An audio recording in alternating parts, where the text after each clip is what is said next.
Yeah. Hey, this that special sauce. Spill that drip, I wipe it off. $1 million worth of game. Can't feel that I work too hard. Poetry on these songs. What's good? What's good? What's good? It's your boy Dope Boy Diesel back again in the motherfucking Doja Room to all my stoners, hippies, hip hop enthusiasts. Welcome. I got my boy Rap Rhetoric in the motherfucking building here. Special guest. It's always a pleasure to have somebody else step into the Doja Room, let alone another Drake fan. It's a rare occasion. No ups today.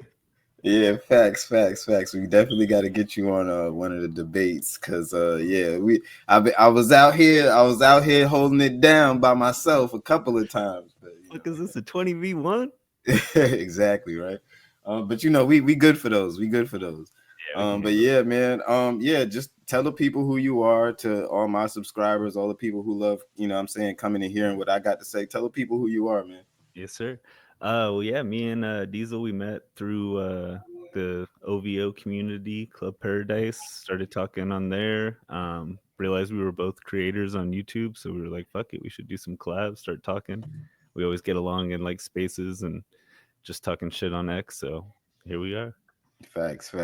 Yeah, word. And I'm definitely if you guys want to check out his channel, I'll be plugging it in the description. So you guys please check out his channel. Dude makes great content. And like I told you, bro, you definitely next up. So if you guys are Drake fans, to all the subscribers, I know if you subscribing to me, y'all know what I talk about. I mean, y'all kind of get the picture. So you got to subscribe to my boy. So let's hop right into the topics. I'm not gonna lie, my boy Kanye West has been going off for the past, like, what has it been, like 3-4 days at this point? Yeah, that sounds right to me. Like, dude has been going absolutely crazy. But before we get into everything that he's been saying, I think it's very important. See, I wasn't paying it much attention, right? Because usually, with people like Kanye, and if you're heavy in the YouTube community, people like FouseyTube, like these niggas have like this erratic 3-month episode every like 2 years or so. Like I don't know what goes on in their lives. Kanye, it seems like it's a little bit more often for him. But every now and then these dudes just seem like they completely go off the deep end. So, I stopped paying it too much attention. When it comes down to Kanye, no, go ahead. No, I was just gonna say that's funny because that's exactly how I was feeling. And then I finally saw a few where I was like, "Oh shit, I gotta look into this." Exactly. So, like, I mean, Kanye he's a, regardless of his rhetoric and stuff like that, he is an icon in the space, and the things that he's done can't really be taken away. You know what I mean? But I mean, it gets to the point where you kind of got to be like, all right, Kanye, like, I got a job. Last time Kanye went off on a rant, I was working in an all kosher facility. And as much as I wanted to, stand up for my boy, you know what I'm saying, they would have packed me up out of there, real quick. But I don't know, what's your perception on Kanye and just these like erratic episodes that he has, like every year or two, like how does it make you feel? What's your perception on it? Man, that's a good question. I'm going to talk about something a little bit different, and then I'm going to like kind of think about that because I hadn't thought about that exactly. But honestly, it seems like the stuff he's getting the most heat over right now is like the Jewish stuff, obviously, and that seems to be like at least one of the main things on his mind, and a topic that he feels the need to talk about a lot, for as much trouble as it's caused him. What I've really found is, I think, as crazy as this sounds, because he says shit that on its face sounds, obviously super racist or anti-Semitic, whatever you want to call it. But I genuinely do think it's more about him feeling like he has to go after what he's not allowed to say. So if you take it back 4, 5, 6, who even knows how many years now. When Trump got elected, he backed Trump because Trump was the most divisive thing in our country. He was like the guy that if you were in Hollywood or the music industry, you weren't allowed to elect, right? Right. He It almost seems like he just like casually stepped into saying anti-Semitic shit, and then just realized how the repercussions were going to be insane for that. And I feel like it made him just want to double down on the shit more than it even felt like a genuine just like hatred. And Yeah, it backlash. kind of almost came off like that. And at the beginning, when people didn't know exactly like where this was, because Kanye is really random. It definitely felt Mhm. like this was just like some Yes, random, like, right. you know what I'm saying, That's hate ironic. filled. So yeah, I definitely feel you. Yeah, yeah. So that was kind of my initial reaction to it, and I just feel like a lot of people don't fully understand Kanye, which is kind of crazy because it's like the man's Right, been a massive celebrity for 20 plus years now. Like you think people would get it, but there's like a surprisingly few number of people that seem to really understand that like at his core Kanye just hates being told what he's not allowed to do, and he's going to right. like do it even more. I've even heard him talking about like back when he wore that kilt. Remember that was like when fucking 15 years ago, like Right. That was damn. it's a minute, right? Yeah. But anyway, like yeah, he was talking about, oh, I knew I had to wear it when I was afraid of it. He's like, I was afraid of going out in front of like all these gangsters in my city and wearing a kilt, and so I knew I had to. And I just feel like he's got a natural desire to always push boundaries. Um, Yeah, mhm, he most definitely is. yeah. I like the way you phrase that because like I've said it on this channel a couple of times, but Hmm. Kanye kind of falls on the Drake side of things. And what I've said in the past is, when it comes down to Drake and Kendrick, they're two parts of the same coin. And, the both of them are kind of necessary Hmm. to hip hop in a way. You know what I mean? Kendrick being the tradition, the side that is going to remember the 90s, the 80s, it's going to respect the greats, it's going to, keep everything that happened recorded.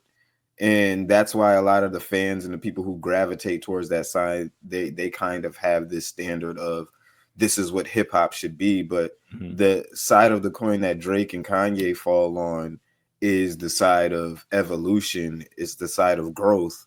You know Hmm. what I mean? It's the side of trying new sounds, trying new flows, trying new genres, and adding it, into hip hop and adapting it into hip hop Hmm. and creating even more, new sounds or new artists or new waves, things like that. So Kanye definitely falls into that lane to where he is not only like that with music, but that's just the core of his being. You know what I mean? Like Yeah. he's really just, I'm going to push the limit on every front of life. Hmm. And regardless of, one thing I always like about a person, even if they're a flawed person, Hmm. and why I would never, I can never hate a flawed person, and if anything I would respect them, is when people keep that same energy across the board. Hmm. Kanye might contradict himself, and like Trump, I like the way you brought up Trump, because even Trump will sometimes contradict himself, Hmm. but the spirit of what they're fighting against, and you know the the the objective goal of what they're trying to reach, like it never really leaves them. You know what I mean? Like they're willing to burn any bridge, they're willing to go Hmm. against anybody. They're In a person like Kanye, he's willing to say fuck you to anyone. Yeah. And that's why I'm like, I gotta respect it, because he's standing on it. Here we are, like, what is it? It's been like a year or two later since he first went on his like crazy rant about Jews and this, that, and third. So Yeah. I At mean, least a year. Yeah. yeah, he stood the test of time. Yeah, he gave himself a little vacation. He kind of disappeared a little bit. You know, we'd see little clips here and there, like when I think they were in somewhere in the Middle East, probably like Abu Dhabi or some shit. Remember when they had Right. that like listening party and he was Right. telling that that girl, he's like, "Hey, shut the fuck up, I'm talking," and she's That like, was "Wait, legendary. God." He's just walking content. Like Yeah, Kanye is not 80 to 90% of exactly who he thinks he is. yeah, And that's why sure. that's why I respect him so much. You know what Yeah, I'm saying? Regardless of if him and Drake beef and stuff like that, Kanye is kind of just like, all right, Kanye's running his mouth. He's gonna talk yeah, his yeah. shit. Like, you know what I'm saying? I'm Like, the exact same way on that. Like, I don't even take his Drake hate like personally or whatever. I'm not like a if anybody says a bad thing about Drake, they're dead to dead to me forever. But right. especially with Kanye, because it's like I basically grew up on Kanye even before Drake. So um, Mhm. and it's like you said, you just got to accept certain people's flaws. Like Kanye is very egotistical. He's very prideful. And I think he, at the end of the day, as much as he loves Drake in his own weird way, he was always a little bit threatened by Drake. Right. And so I think that probably, pushed a wedge between their relationship, so to speak. But I wanted to comment before I forget something you said about Kanye with the contradicting himself. You know, Mhm. you know what I think about that is like, and it probably kind of goes for Trump too, but more so with Kanye. I don't know like Trump's personality as well as Kanye's. But with Kanye, it's like he's motivated or he's led by his heart, not his mind. You know what I mean? Right. So Yeah. like if he contradicts himself, like it doesn't even really matter to him, I don't think. Like No. if he feels something in the moment, that's what he's feeling in the moment. He And doesn't he's care. gonna make it known. And he Yeah, doesn't care how it comes out, how it's yeah. dressed up. And it's There's no actually filter to it. It's actually beautiful though, because if you think about it, like so many people are afraid of getting called out for being inconsistent. Like Mhm. if you even look at the Drake situation, like he kind of, people are like laughing about it, like, oh, is he defending Drake or is he attacking him? Because it's like that's Kanye though. It's like he's not gonna let the fact that he was just talking crap about Drake a few months ago when the beef started stop him from speaking his mind if he thinks at this point Drake's being dragged by the industry, He Right. and so many people, like just average people, celebrities, like I would say 95+% of people probably wouldn't be able to reverse course and defend their enemy in a way if they, if he thinks of Drake that way, who knows, but whatever. Point is, Right. like he's not afraid to reverse course and look like a fool or look, not that I think he looks like a fool, but some people will be like, "Oh, now you want to defend Drake?" But at the end of the day, he's willing to speak his mind even if he's giving the enemy, Yeah. and I think that's dope as fuck, Yeah, honestly. he kind of has that trait, and I would say it's kind of a trait that I share. Where, I mean, I'm more concerned about the truth of the matter and seeking the truth Mhm. in things, Mhm. and even when it comes down to Drake, Mhm. Kanye is just one of those people who he's going to expose exactly what's going on. He's going to be Yep. unapologetic about it.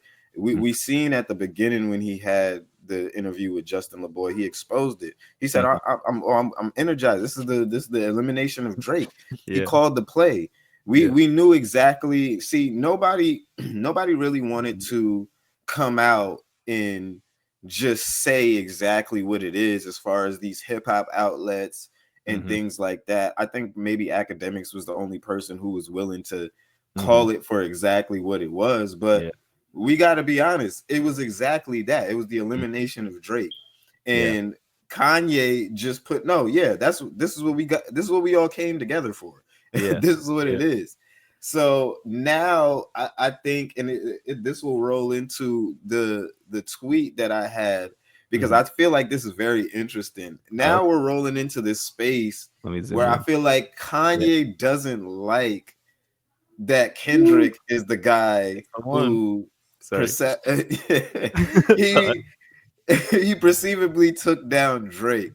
So Mhm. now, I feel like he feels he is the person who is going to he should be exposing everything. He should be the guy in this position exposing all of this stuff that's going on and saying like, hey, Drake is doing this, all of this stuff is going on, but I feel like he's like, well, Kendrick, y'all letting Kendrick be the guy, but he's not really about to expose this shit. Like, he's not really about to say what the fuck is really going. Like, he's pushing all this certified pedophile shit. I will really tell you niggas who's all the pedophile. Like, you know what I mean? So I feel like he is definitely feeling shaded a little bit because Kendrick is kind of stealing his thunder.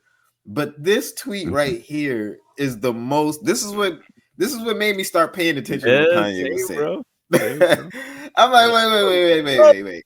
And it took a couple of times for me to see it because at first I'm like, and if for the people at home, Kanye says Kendrick Lamar needs to scream "Free Puff" from the Super Bowl stage, and we all know why.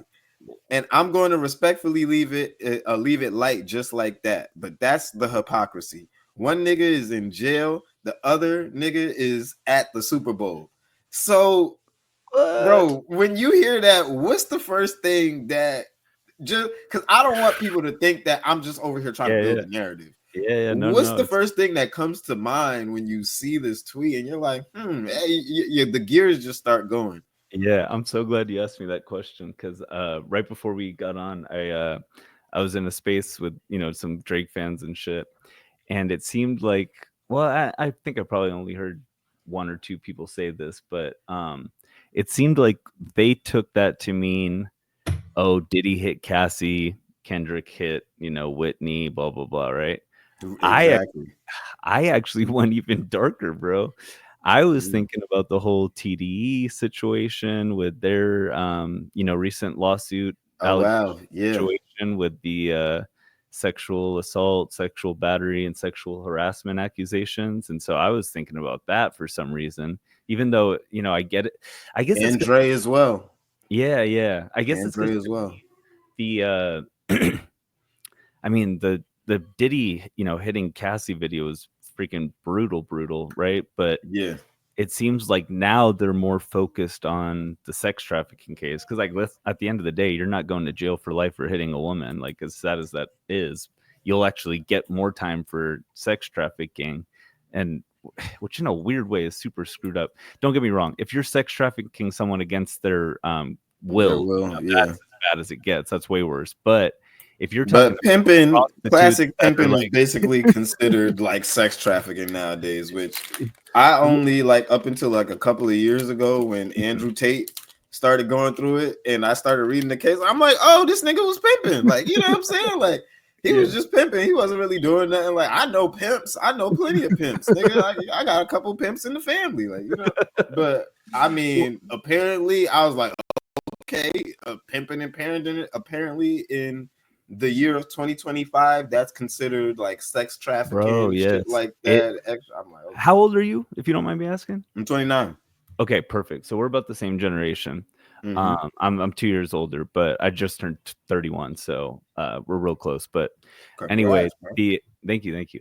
But anyway, yeah. So I think that's a generational thing with us, like millennials, or you're like probably a super young millennial or like very old Generation Z. But regardless, we're close in age.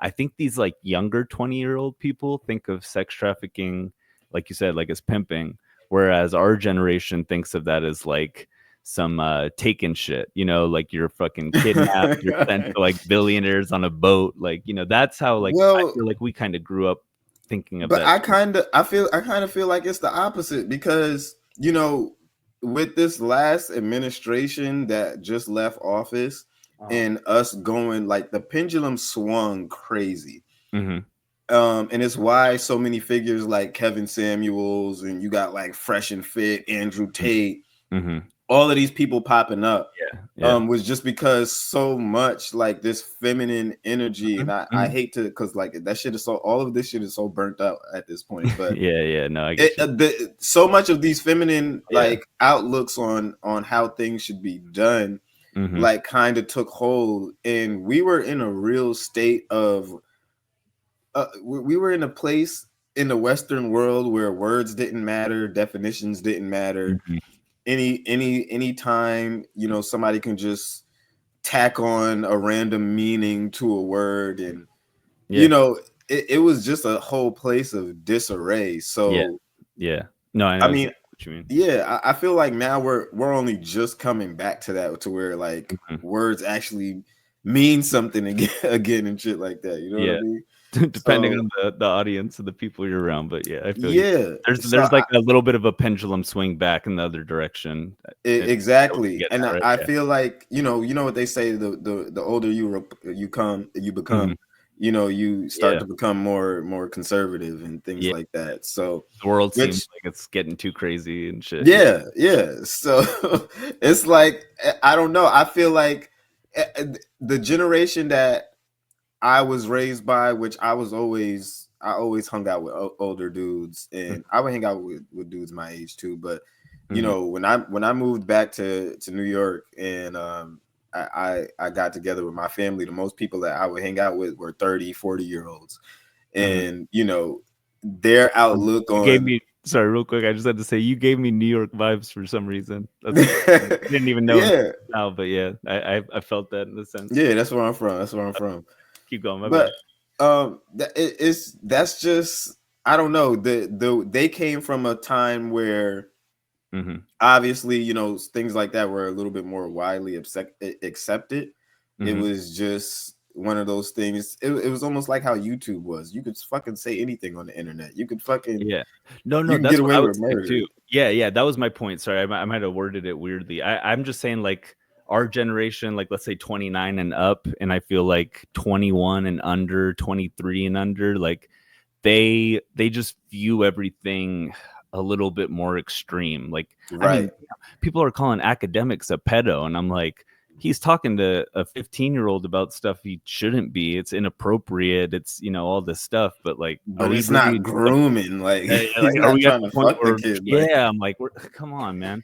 Or like, are we gonna pretend he's trying to fuck this kid? He's trying to, like, at the end of the day, it's like, Act's an immature dude. Like, let's be honest. No shade to him. I don't like hate Act. You know, a lot of times I fuck with what he says. Sometimes I'm like, dude, just shut the hell up. Like, you're so corny. You know, I'm not a stan or a hater with him, but yeah, it's just like, we've all been around guys like Act that are like kind of immature. They make stupid, you know, jokes that they shouldn't. They're, you know, whatever. But yeah, it's just like everything's so damn extreme. Yeah, it is. I mean, if you're our age, I mean, we grew up. We first of all, we saw the entire evolution of the internet. Yeah. We had the wild west of the internet, though. Exactly. You know? We seen it in its earliest stages, and you know, we went through a gaming era, the Modern Warfare 2 era, where, like I said in the previous episode, like, bro, when Trayvon Martin died, the amount of people who were trolling online. If you were one of those super Kendrick blackity pro black niggas, which I kind of was at the time, you could not be on the internet. You could not be online. It was impossible for you to get through a match of anything. No, and you know, nowadays I look at it like that's just, you know what I'm saying? Like, that's just internet culture. Like, that's just not gonna, like, let it affect you personally. Yeah, you know what I mean? And like you said, that's something that he probably shouldn't have said, but we live in a world now that, and I feel like it's mostly like people who are more liberal.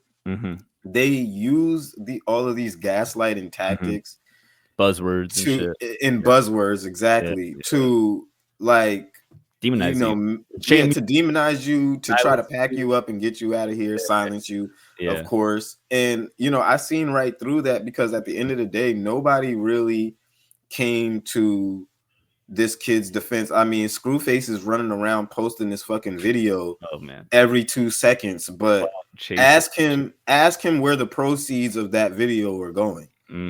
His kids. You know what I'm saying? Like, if the proceeds of that video are not going to this kid, and you're not, you know what I'm saying, running this bag up for him, then You like don't all care of like this you stuff pretend that to. these people push is just falls flat. Virtues. So Yeah. yeah, and that's why, and just to tie it into what we're talking about, that's why I feel like with people like Kanye, if Mm-hmm. they are gonna call you out, Mm-hmm. even if Kanye is bugging out a little bit, if Kanye is calling you out, I'm kind of still gonna side eye you, like, okay, he be bugging, but there gotta be a reason why he's like airing you out right now. Like, Yeah, I'm yeah. kind of like, all right, like I gotta sift through the shit and, like, you know what I'm saying, find the gold. But Yeah, no, you're preaching to the choir. I had a big smile on my face when you were saying all that because, yeah, I totally agree. Dude, I've said that for years. I'm like, people think he's the crazy one, and it's like he's probably spitting more truth than fucking anyone. He's just wild enough to say it. I'll say wild, not crazy, because crazy facts. kind of gives this insinuation you're delusional. Wild just is a motherfucker who doesn't care the repercussions of what he says. Kanye's Yeah. wild. He's not crazy, like, I mean, don't get me wrong, he has his crazy moments, like I get it. I don't want to like pretend like there's nothing there, but I think he tells way more truth than people are comfortable admitting. um Mhm. I don't even know where I could elaborate from there, but yeah, I mean, just to tie it all back to the Diddy thing, um I don't even know if Diddy was necessarily pimping. I feel like he was honestly just a fucking It was one a person. big customer. He was It just was, yeah. buying hoes. Like, to be honest, I'm kind of talking out of my ass. I haven't looked into it super like detailed, but most of the stories I've heard, it seems like they go online, they find some girls, they find some guys. It sounds like they were fucking buying more guys than they were women. And don't get me wrong, like, I think a lot of these people were abused, so I'm not saying he's Right. innocent. I'm just saying, like, I don't even know if he was like necessarily a sex trafficker as much as he was almost more like a Like a sex user. orgy organizer. You know what I'm saying? Yeah, like a nympho or some shit like Yeah, that. yeah, and just like When a I heard that the nigga was having free calls for 3 days straight, I'm like, what the yeah, who is fucking for 3 days? Like, drugs, this man. nigga is on some other shit. Like, he was Yeah, on some dude, other. the finest of drugs, I'll tell you. Um, yeah, But I don't know. I don't know when it comes down to Diddy. I don't know how, and even when it comes to, I don't know. Maybe they just want to. He pissed off the wrong person, or like, because even that seems a way more inflated than it actually, would actually yeah. happen.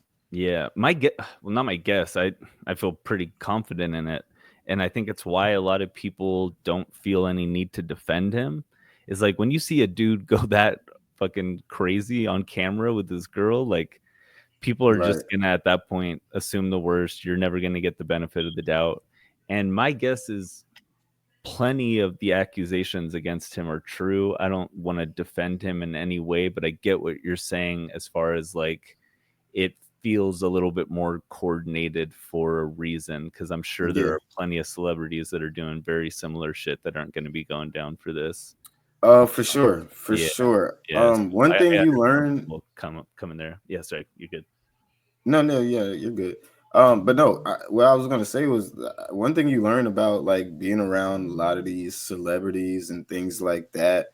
A lot of them are just, they're real fucking weird. Like, a Freaks. lot of them are real fucking weird, and the ones who are the most normal, they don't usually get the most attention. You know what I'm saying? Like, Yeah. I've met a Fabulous Mhm. who's like straight mellow, and Yeah, he seems like it. just walks around normal, just goes to the goes Yeah, to the same restaurants you go to with his yeah. girl or his family. And then Dope. I've met with, like, like, oh damn, what was those niggas called? The Brooklyn Zombies, like, whatever the fuck they called Yeah, yeah. themselves back Flatbush then. Zombies. Yeah. Flatbush Zombie. These motherfuckers were so fucking weird, Oh yeah. but they got, bro. But they get That's the funny. most. You know what I'm saying? People like that get the most attention, or Mhm. a person like Kanye. I've never met Kanye or Yeah. seen Kanye in person, but people like that are just like, you know what I'm saying? Or a Rocky. Rocky's pretty weird himself. Like, Rocky's pretty weird himself, but. Yeah. I'm not uh, totally shocked. You've met Rocky a few times or just once or what? Yeah, so Rocky's block is a couple of blocks down from my cousin's block, and I spent a lot of time in Harlem, especially when I went back to New York. Um, and I went to, I think I actually still have footage of the pop-up show that he did. I think it was the last one he did in Harlem, and that was years ago, like years ago.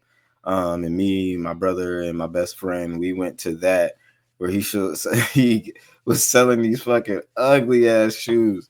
Yeah. And I was like, yeah, but it was just amazing because we always just like popping up the shit like that. Like there's lines wrapped around the block, and it's always like it's when you're in a place like New York City, it's always weird because it's like the block that you're sitting on every day, there's just nothing going on. Y'all just chilling at any time can just turn into like like it looks like you're in front of the fucking 4040, like you know what I'm saying? Yeah. So Yeah, I do.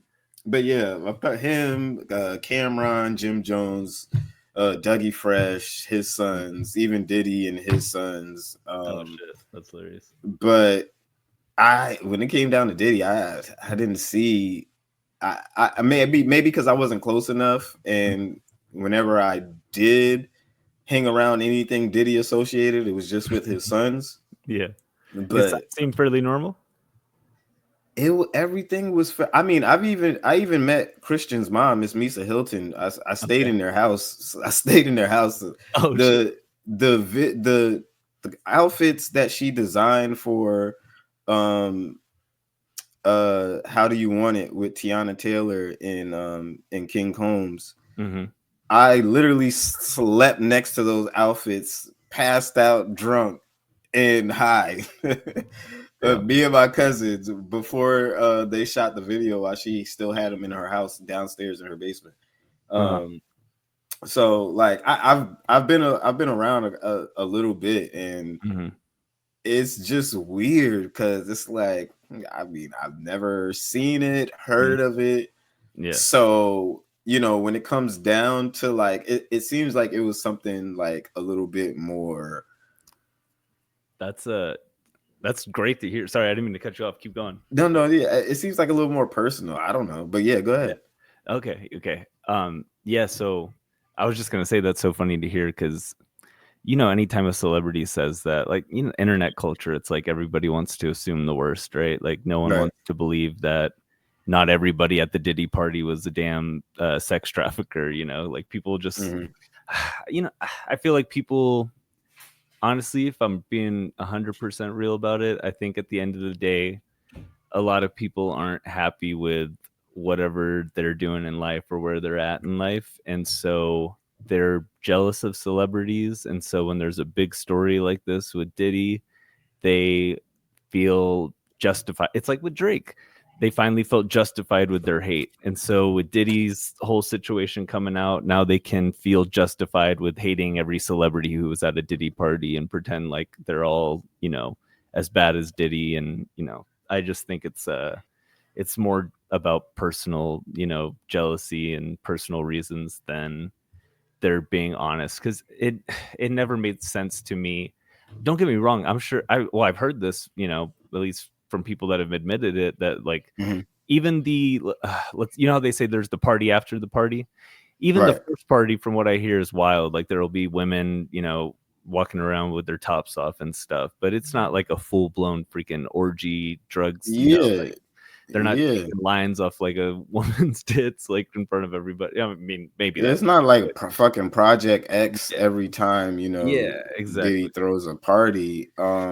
Exactly. He had his here. You confirm that it's like just because they do some freaky shit behind the scenes doesn't mean everybody is seeing that shit 24/7. That's around it now. Yeah. I mean, at the end of the day, he probably did have some weird shit going on. Me personally, I would have never known personally from anything I've seen that he was messing around with dudes again. But I've met him probably like once or twice. Even just seeing him. The first time I didn't even meet him, I just seen him. But even still, like from from hanging around his sons, they're stand-up guys. Like, you know, he teaches his sons to go out there and get it themselves and work themselves. You know what I'm saying? They go out in the city, they open up stores, they Mm-hmm. host events and do club hostings all the time and shit like that. They make their own money. He kind of instills in them some respectable values from what I've seen. And but there is a lot of weird shit that goes on in Hollywood that to us, like, if I wasn't around that shit so young, to us, it would, like, at face value, it would just seem like, well, what the fuck is going on? Like, you know what I'm saying? Like, what? And that's how everybody is seeing it. Yeah. But when you, like, hear about certain things and about all of this stuff, and, like, I knew about Meek having perk addictions and shit like that before he ever, you know what I'm saying, and the little shit that he was doing and situations that he was running into before he ever came out and was like, yeah, I was addicted to perks, and did that interview. I forgot who with, but before he ever came out and was like, yeah, I was addicted to perks. And niggas would just be sitting here telling me how they in the studio with Meek for like 9 hours, and this nigga is popping a perk every hour on the hour. Niggas is just sweating their ass off. Like, bro, it's just weird shit going on. Yeah. So when you hear, you're around certain people, you hear certain things, you witness a couple of things yourself, you start to become desensitized to certain, like, yeah. So not to say. Sorry, no, keep going. I'll tell you. No, after. not to say that it's not to say that it's justified or anything like that, but it's still fucking weird. But yeah, I get you. Yeah, no, I know exactly what you mean. I'll give you like a little bit of like a parallel, but completely different. But it'll I'll show you. I know what you mean. So over the past few years, I've lived in Colombia a lot. So basically, after COVID lockdown, I was just like, I knew I wanted to travel. I saved some money from COVID, like probably a lot of people did, because we weren't going out and shit. Wanted to travel. There were like maybe 10 countries that didn't have shitty lockdown rules even in 2021. Colombia was one of the countries that was like super chill. Like they didn't even have you quarantine.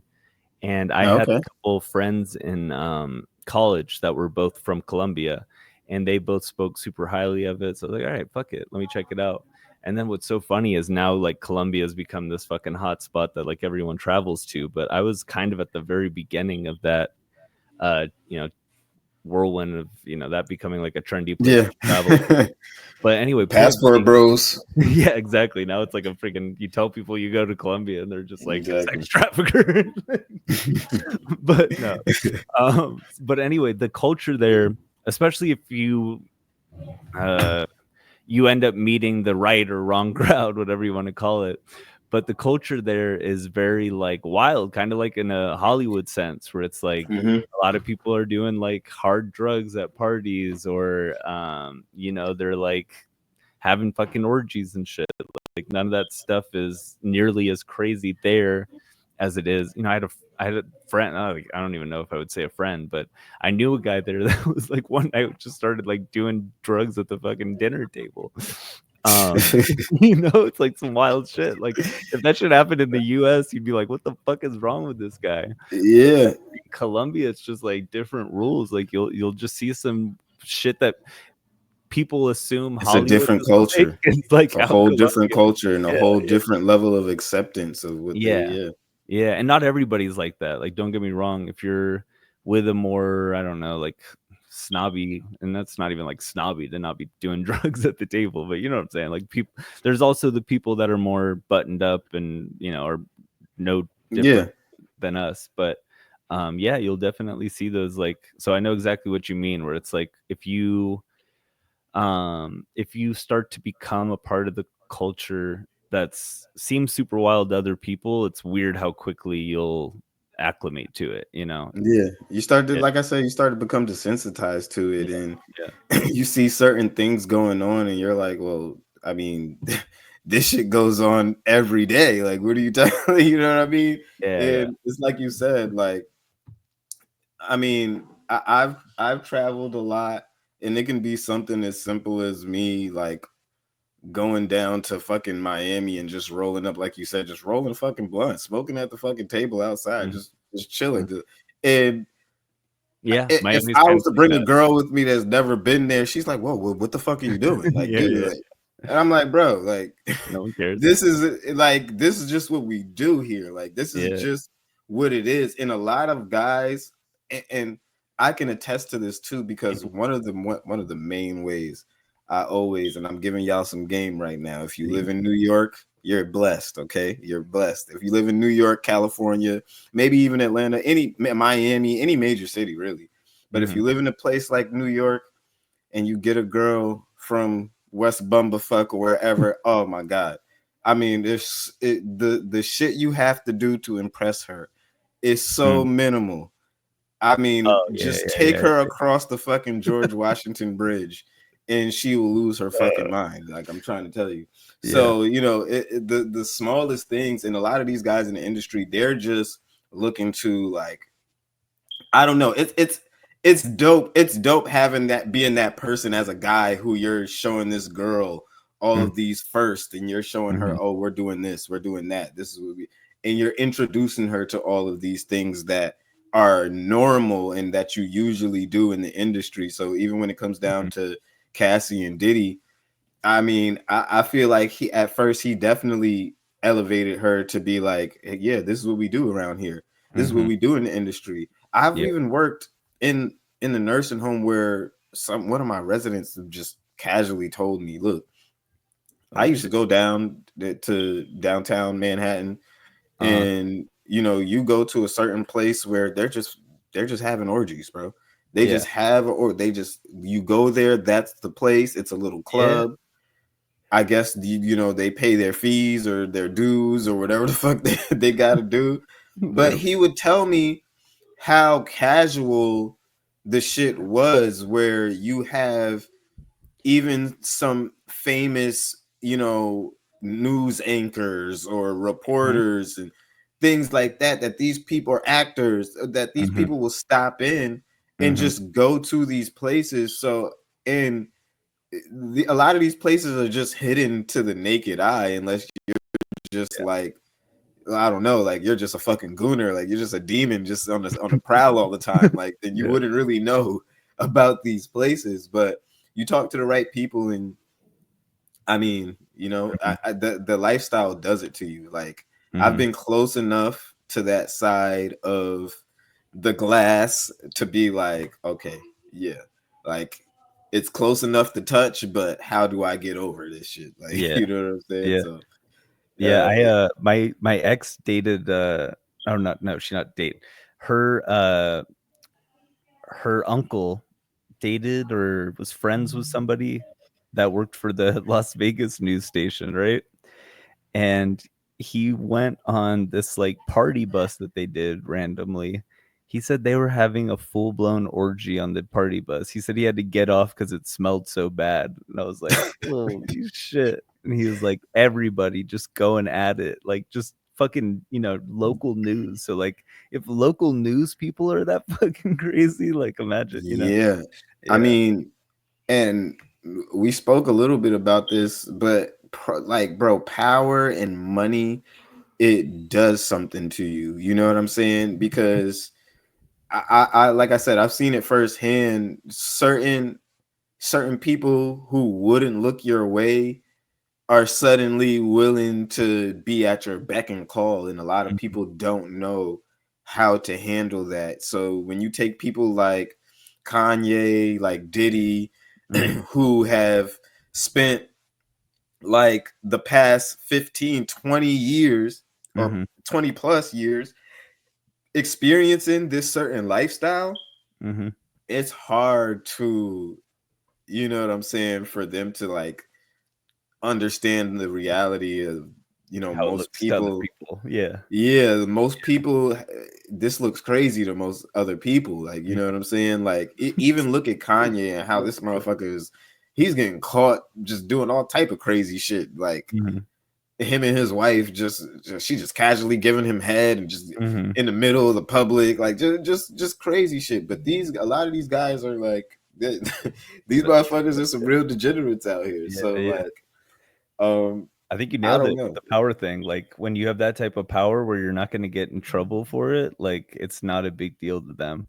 And Yeah, they've dealt with so much bad press that they're like, oh, people are going to talk about my wife giving me a blowjob. Like fucking sue me. Like get the fuck yeah, out of here. You think I give a fuck about that? yeah. And they, rappers live a certain type of lifestyle and existence to where I spoke about this when it came down to like the Black Boy Max and Lil TJ situation, Mm-hmm. but like rappers have like this certain arrogance about them Mm-hmm. to where like they feel like they should just be the embodiment of I don't give a fuck about anything. You Mm-hmm. know what I'm saying? And it falls to a lot of their detriment a lot of the times because you can't conduct business that way, Mm-hmm. and it Preach. fucks up a lot of opportunities for them. I've seen it, Mm-hmm. but a lot of them just have that mindset of just like, yeah, bro, I don't give a fuck about nothing. Like, I'm gonna do what I want to do. Nobody's gonna tell me shit, Mm-hmm. and this is how it's been. Like I said, for the past, I don't know how many years for me. So, a lot of people can't handle somebody telling them otherwise, or Mm-hmm. them going through these cases and certain things, that people are looking at them sideways on. It's like, yeah, bro, most people don't experience the lifestyle that you've been living for the past 10 years. Like, I'm Yeah. sorry. Yeah. No, you were actually reminding me of someone you were already talking about, but Hmm. Axe said that was the situation with Meek Mill. He said when he was like popping, he was basically like an asshole to all these people at the label. And Yeah. so he said he made a lot of enemies during that time. And that's why when he started to get a little cold, all the support was just like sucked from, or pause. It was the rug was pulled out from underneath them, like they basically yeah, they just stopped supporting him because he was an asshole. So it was like you can get away with that shit when you're hot, but Yeah. once you're not needed and you have to rely on people wanting to help you, that's They're when shitting on you. it's gonna backfire. Yeah, Yeah. I've actually heard stories sitting in Dougie Fresh's studio, Mm-hmm. and just from I won't say names, but certain people around him that are close to him from that camp. Mm-hmm. They would say how getting certain things done or having him support you and stuff, because Dougie Fresh's sons, they rap, Mm-hmm. and they're real supportive of Meek Mill and a lot of the things that he did. I don't know if they still rap these days as much as they used to, but they had a movement that they were trying to get off the ground, and Mm-hmm. Meek Mill wasn't exactly the easiest person to work with, even when it came down to, hey bro, I scratched your back, maybe you could scratch mine's, or you know Mm-hmm. what I'm saying, like, hey, we helped you out, you came through here, and you did a lot of things here. So even Drake, Dougie Fresh came through and recorded a lot of, I mean, he came to Dougie Fresh's studio and build with them, and that's actually how I laid eyes and met Drake, kind of Oh, second-handedly. But and yeah, I was like a super fan ever since then. I nice. think it was a little bit after him and Meek beefed, and he came to New York, and he was going to all the cities after that. Mm-hmm. But So you yeah, weren't saying like Drake was hard to work with. You were just saying he was like someone who came through, or he was the also hard to work bro, the difference, and this is coming from the same camp.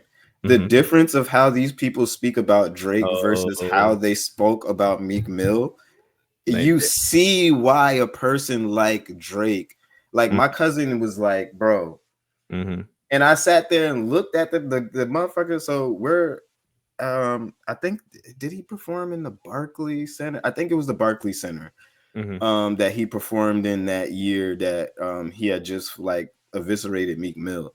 Mm-hmm. And Drake is one of those people, and why I really fuck with Drake is because you would think a person like Drake, Mm-hmm. he has a conversation. A lot of people have small talk with you, but Drake is just that genuine. And I say that to say, like, with my cousin, me and him are standing there and shit like that. My cousin had already met Drake before they came in, and they got, you know, their backstage passes or whatever the fuck they had, to where they were right there at the back entrance of Drake coming in and getting on the elevator to go up. And before, you know, he went on the elevator, he stopped and, you know, he talked to a couple of, you know, a couple of us. Dougie Fresh Sons called him over. He seen that they was there, powwowed with them a little bit. You know what I'm saying? That's where I kind of introduced myself, yo, what's up, whatever. But my cousin in particular, and why this, like, it kind of like shaped my perception of Drake, and like I said, versus a Meek Mill, because he looks at my cousin and he's like, yo, Shells, what's good? Yeah, what's good? How's Zoe doing? And he just looks at him like, wait, what the fuck? And he was like Drake remembers my, yeah, that's crazy. Bro, he couldn't get over the fact that Drake remembered the last conversation that they had. He remembered his daughter's name. And he's like, bro, I'm not really nobody like that. Like, you know what I'm saying? He's like, bro, he remembered my daughter's name. Like, he remembered the like the brief little conversation that we had, like the last time he was in New York and chilling with all, like, you know what I'm saying? Bro, and then oh, sorry, no, keep going. I was just gonna say, it reminds me of his lyrics. Like, he talks about how people will think he's not gonna remember them, but that was it. I was gonna say he is a genuine motherfucker. Like, and that in like small interaction was like the only interaction I really ever had with him, because after that he let us into VIP, but he never came to chill. But you know, one of Dougie Fresh's sons, we tried to get on the elevator with him. We tried to get on the elevator and go up with him. But security was like, whoa. So, but my cousin was like, hey, nah, he taps Slim. He's like, no, Slim has to go. He has to go. Like, you know what I'm saying? He knows. So, and Slim went up with him a few minutes later. He got us backstage to, like, you know what I'm saying? Yeah. Chill in the VIP and sit in the box or whatever. So, that was like one of the dopest experiences ever. Even if he didn't even fucking come back, I don't even give a fuck. I know he was a busy man that night, but and he was on a historic run after that. But that is just goes to show, like, you know, and he was at the heights of probably like the highs of his career at that point. And Meek versus, you know, the conversations that happens with him, and it's like, yeah, you know, this motherfucker, you can't really trust him. You know what I'm saying? He's telling you he's gonna do this, then he's like, nah, or, you know, he's taking money from you. He's not doing the shit that he told you he's gonna do. Shit like that. Like, you know what I'm saying? Real slime ball shit. Or his cousins are talking to you and being like, oh yeah, you and Meek, we're gonna set this up, and they're taking the money, and nobody ever fucking talked to Meek. So he had a whole lot of weird shit like that going on, to where it's like you can see the difference in why, like, there's longevity, and why that claim that Act made, it's so true. It's so true, because I've seen it with my own eyes. I'm telling you. Yeah, everyone wants to assume Act's like super biased, and he's just always like spreading narratives that are positively like affecting Drake. But I think the reality is, he's human. I don't think he doesn't lie. He probably, lies maybe as much as the average person or more even. I'll give that credit. I don't really care, honestly, but I definitely think he's spitting a lot more facts than people want to admit. He tends to back people that the internet loves to hate. Like Drake obviously is the biggest example. I'll just go with that. But I have that issue as well. Yeah. right. Well, yeah, we know how that feels. So let me ask you this. This is something I've really been wanting to get more answers on, and I kind of got one. I don't know if I should talk about it right here, just in case this person doesn't want that to leak. So but anyway, I've been trying to get to the bottom of it's kind of a two subject thing. On one end, I'm curious about like the media, and I think I've kind of gotten answers on that. I've just really felt like it's suspiciously lopsided to where it feels bought and paid for. And then the second part of this, and then you can, answer however you see fit, is that it's also strange how few of Drake's, I wouldn't say friends, I don't think they're like close friends, but acquaintances that will speak highly of him, how Mm-hmm. few of them have been willing to publicly stand up for him. And so the real question with that is, do you think or know if it's a result of these people being afraid of the negative press that comes with defending Drake when he's become so like radioactive toxic, or do you think it's them? My fear is that it's them getting calls from their agent saying like Lucian Grange is going to call in some nasty favors to anybody Mm-hmm. pro Drake right now, that type of shit, where it's like threats type of shit. And either possibility, and I'm sure it's a degree of both, but what's your hunch or knowledge on that, as far as especially that second part I'm even more fascinated by? What do you Yeah, I don't think that Lucian is personally, like, or sending out calls Mm-hmm. around the industry to tell people to like, hey, back off, stay quiet about this, Mm-hmm. because you know a lot of things get out, and I feel like if that was something that was floating around, Mm-hmm. we probably would know it by now, Mm-hmm. just Okay. because of the simple fact that I think that this attack, that which is like a coordinated hit. Mm-hmm. I think this attack by UMG started long before the beef. I Mm-hmm. think it started around maybe a little bit before or around For All the Dogs. And for him to be putting out a message for that long and then not, it not pick up. Mm-hmm. Um, yeah, I don't think that that's exactly it, but I do think that it is a coordinated hit nonetheless. Yeah. Like, um, I don't know. Could It's be unspoken too. Like they almost just know not to like fuck with him without him even needing to say it. Like I don't know. I'm just throwing out fucking theories. No, no. Well, you got to think about it. A lot of the people. So let's just take the reaction channels for instance, which they're somewhat a part of the media Mm-hmm. at this point, Yeah. too. Yeah. Sorry, to be more clear, I'm kind of breaking it down into like, why isn't the media defending him, or at least like being less biased? And then why is like the Right, average celebrity? Okay, cool. I just want to make sure I right. made that clear enough. Okay, gotcha. Keep Right. going. So if you look at it from their standpoint, which is the Mm-hmm. easiest way to look at it, because they get the most immediate Mm-hmm. reaction Mm-hmm. to, okay, They actually get when paid for I hating on Drake. not only that, but they Yeah. can see in real time, okay, well, and this is why a lot of them are getting exposed right now, because when they called it straight like how it was, Mm-hmm. they seen, regardless of what their reaction was, okay, if I big up Kendrick, Mm-hmm. I get this many views. Mm-hmm. Yeah. If I'm bigging up Drake, I get this many views. Mm-hmm. If I big up Kendrick shitting on Drake, this many views. If I shit Mm-hmm. on Drake myself, I Mm-hmm. get it. So they were seeing in real time, okay, we're Yeah. looking around. The general consensus is Kendrick won. This Mm-hmm. is what we're gonna run with because this gets the views, and Yeah. it does.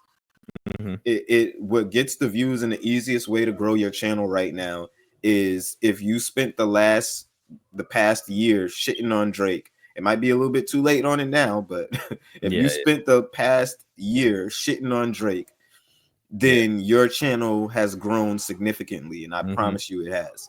Oh yeah. um I've seen it. if vice versa, you're gonna go through a harder time being a channel like ours, who are gonna at least call it straight. Because I'm not gonna lie, when Drake does something that I don't agree with, that I don't like, I'm gonna say that too. But Mm-hmm. for the most part, I'm a Drake fan, and most of the things that he's been doing, I defend and stand behind, because he has every right to. Mm-hmm. So those people have seen in real time that it's like, okay, I'm rewarded right now Mm-hmm. for shitting on Drake and going at these people, because this is just the general consensus. I definitely feel like a lot of the hate that Drake is feeling and getting is backlash from this election Mhm, because, like I've said plenty of times, I feel like the same people who stand Kendrick Lamar are the mhm, same people who all voted for Kamala Harris, mhm, and they have a chip on their shoulder. mhm, And there's like this relentless, like, okay, this is enemy number one right now. This mhm, is the guy who is, holding these values that we don't like. He's calling us slaves. He's a colonizer. He's this, mhm, he's that. Let's get him. mhm, And it's easy on that front. And then even when you look further out into the industry, when you look at the HBO Max post, when you look at the American Heart Association post, it just gives you, think about it. When the fuck would we ever be talking about what the American Heart Association post if mhm, they did not post, if they did not make a post shitting on Drake? mhm. We would never in a million fucking Yeah, years be talking about anything they posted. With all yeah, due respect, I don't yeah, know whose lives they're saving and shit, yeah, but just keeping it 100, yeah, we would not be talking about anything they're fucking posting yeah. if it wasn't a post about them shitting on Drake. Mm, Same goes for HBO Max. This is just what brings in the bucks right now. mhm, It's why he's at the Super Bowl. It's why, a bunch of these pages who are, just making a name for themselves, mhm, they're seeing, okay, this is what I have to do. This mhm. is how I grow my fans. Yeah, yeah. And No, not only I get. that, it's Yeah. a community of Drake haters growing. Mm, Company man, Screwface, mm, Deleted, all of these niggas are growing a community of mhm, accepted Drake haters to where they're clapping it up. They're giving each other pats on the back and high fives for making up these weird narratives and gaslighting each other about the shit mhm, that's going on with Drake. So mhm, to me it's a reward. It's about this reward system, mhm. and this can quickly flip on its head. That's why I feel like it's not as much as, a blatant move by UMG to say no. They're just rewarding the right people who are saying the right things, Mhm. and that's just how it is right now. I mean, you're gonna get rewarded for Yeah. shitting on Drake and speaking highly of Kendrick. Yeah. Even Kanye deleted this tweet. I'm still trying to figure out why. I'm trying to figure out who was powerful enough to make Kanye delete this tweet. Yeah, same. I was asking the space I was in before that. That was one of the questions I had to ask. I was like, so who scared Kanye into deleting this tweet? They were Like, saying you they know thought what it I'm might be saying? Jay-Z. What do you think? Do you think Jay-Z is a possibility? I mean, I think because when Whack 100, mhm, when he said Drake was up 2-0 in mhm, the beef, mhm, and he started getting backlash from that. He started getting calls from the West Coast on that. And mhm. those calls from the West Coast was basically like, bro, you're a big voice in this space. We need you to have a united front. It was the West Coast guys who were making these calls and sending Yeah, these calls out saying, hey, we need you yeah. to keep this. And I feel like when it came down to it, Mhm, like I said, they were the guys making these calls and making the moves and doing the groundwork mhm. of, hey, we need you to say this, we need you to do that. I Yeah. don't think that was necessarily UMG. I think Mhm. UMG just allowed the shit to happen. Yeah. Um, but make no mistake, I think 100% when it comes down to the media and things like that, even when it comes down to the allegation of bots, Mhm, if Kendrick is capable of botting his own streams, mhm, who's to say that they can't send those same bots and those same looks to a person who's speaking in a positive light about Kendrick, who's going to be a proper Kendrick stand and push the narrative mhm. that Kendrick is all of these things in Jesus Christ second coming. Yeah. So you know, I think it's like it's more so the West Coast who are trying to keep this united front, quote unquote, when it Yeah. comes down to it. So I can give you a little tea on that situation, actually. Oh yeah. So, well, shit. Yeah, I don't think he'll mind. He said it in public, so yeah. Anyway, I was worried, but he said he couldn't put it on his channel because for him to properly cover the situation, um, it would essentially expose other artists that have also botted. And I'll just start using the actual names. So, what's the dirt basically said that he has a friend who does botting for these labels, when they're trying to push the song. It's, for people that don't know, I'm sure most of your audience does, but a lot of these labels will bought songs, particularly in the beginning of the run, because it's not as nefarious as people think. It's like basically they think they have a hit on their hands, but they need Right. to make sure it gets in front of people. It's basically like paying for advertising, really. It's like Yeah. honestly not as shady as people think. In some senses, in some instances, it's different in this because botting in this scenario had a very direct negative impact on Drake. So I don't Right. buy this whole narrative. Oh, well, Drake profited from it for years. It's like Drake Yeah. wasn't in a He fucking didn't. battle with people for years. Like I'm sure he got, some songs that were pushed early on to, make sure that they got, whatever. But I mean, if anybody needed that less, then, if anyone needed that less, name them, because I don't know, maybe Taylor Swift, but no one in rap, right? So like, get the fuck out of here with that. But also, it wasn't like they were throwing crazy bot numbers at what's the song I'm thinking of with Pusha T? Calabasas. Wait, was that the one? No, that's not the one he just. Oh, W Freestyle. Like, Oh, you talking about yeah, the diss? yeah. Like, I don't think UMG was paying crazy, bot numbers for W Freestyle. Like, that No. would be a comparable. If you said that happened, okay, sure, yeah, you can say, oh, Drake wants to cry about it now, but I'll eat that. But that's not what anyone is saying. They're just saying, oh, well, Drake's got I think one of the songs people think was really botted was Tootsie Slide. That's one I at least hear people always claim, like, oh, they push Tootsie Slide so That's hard. so random though. Right? Yeah, like who gives a fuck? But yeah, you get what I'm saying. It's just like a false equivalency. They're not understanding that, like, sorry, I lost track on the what's the dirt part. So basically he had a boy, told him, what to look for, gave him some certain stats and numbers, blah blah blah. But he said if he showed the other artists doing it, even if he blacked out the names, the guy told him basically the data of you showing, like, okay, see, they had 5,000 streams this day, and then the next day it suddenly went up to 100,000. Like, they were clearly botting here, right? So anyway, he said based on the research and numbers he saw, Not Like Us was definitely botted. Family Matters wasn't. Like, I do think it's fair to say, if you trust him, not everyone's going to. I do, because I've seen him, say really negative things towards Drake and Kendrick. Those are the type of people that, like, it's a good litmus test for if I can trust someone. Right. If you're willing to shit on both sides, you should probably take that person a lot more seriously than these dick riders who only, fuck with one side.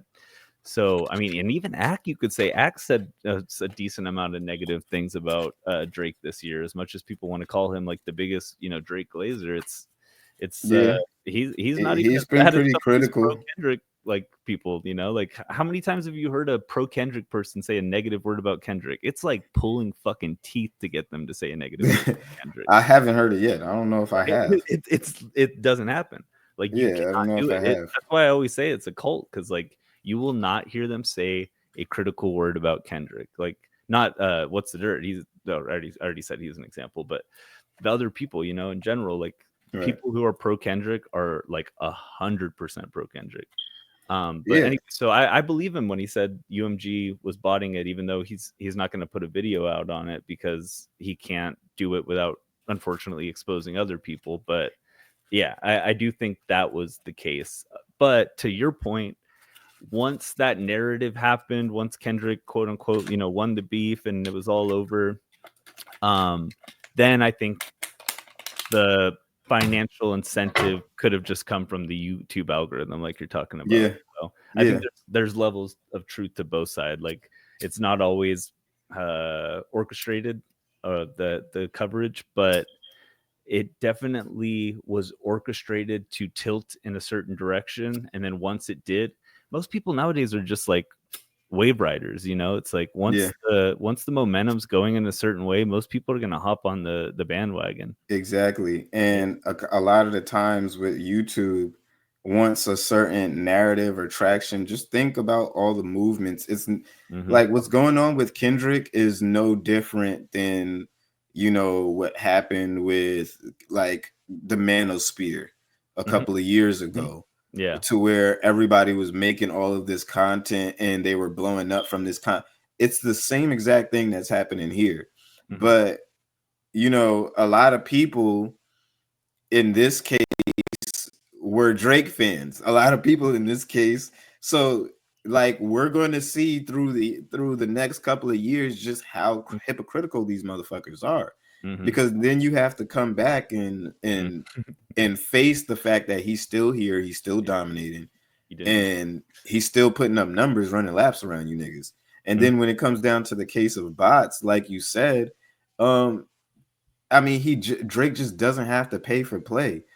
I mean, we look, and I was gonna touch on talking about this as well, but if we look at the weekend and him selling, what did he sell? 400 and 450. Now it's 490 apparently.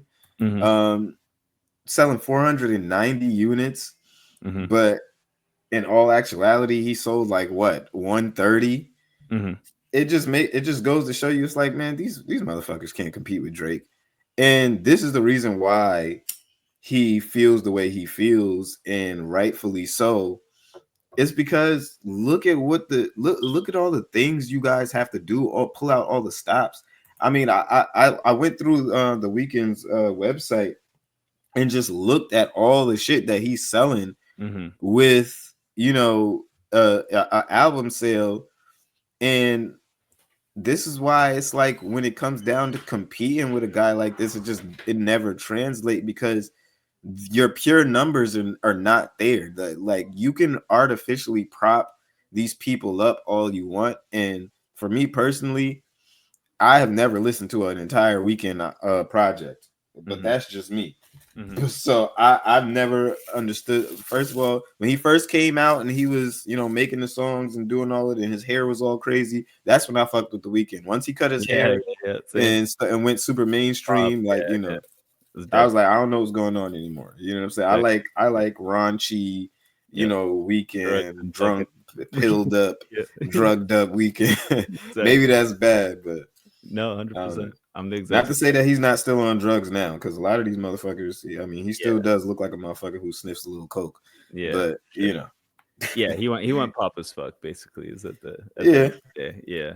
I mean, every now and then he dabbles back in like R&B, or he'll do something more experimental. But yeah, that first or second album, not even Starboy, it was like the one before that, like Kissland or some weird shit. Like yeah, that oh was, yeah, I man, was like, oh, this is like trash compared to his mixtapes, which was so weird. yeah, Like, how do you go?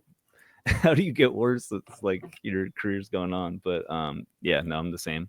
Oh, and then the second part of that, um, I can't really talk to this guy, so I won't name him. But there was another person in media at a very big company on a very big podcast okay, that was also basically hinting that there's some media figures that probably are getting some incentive beyond the normal, just the YouTube algorithm wants Drake hate.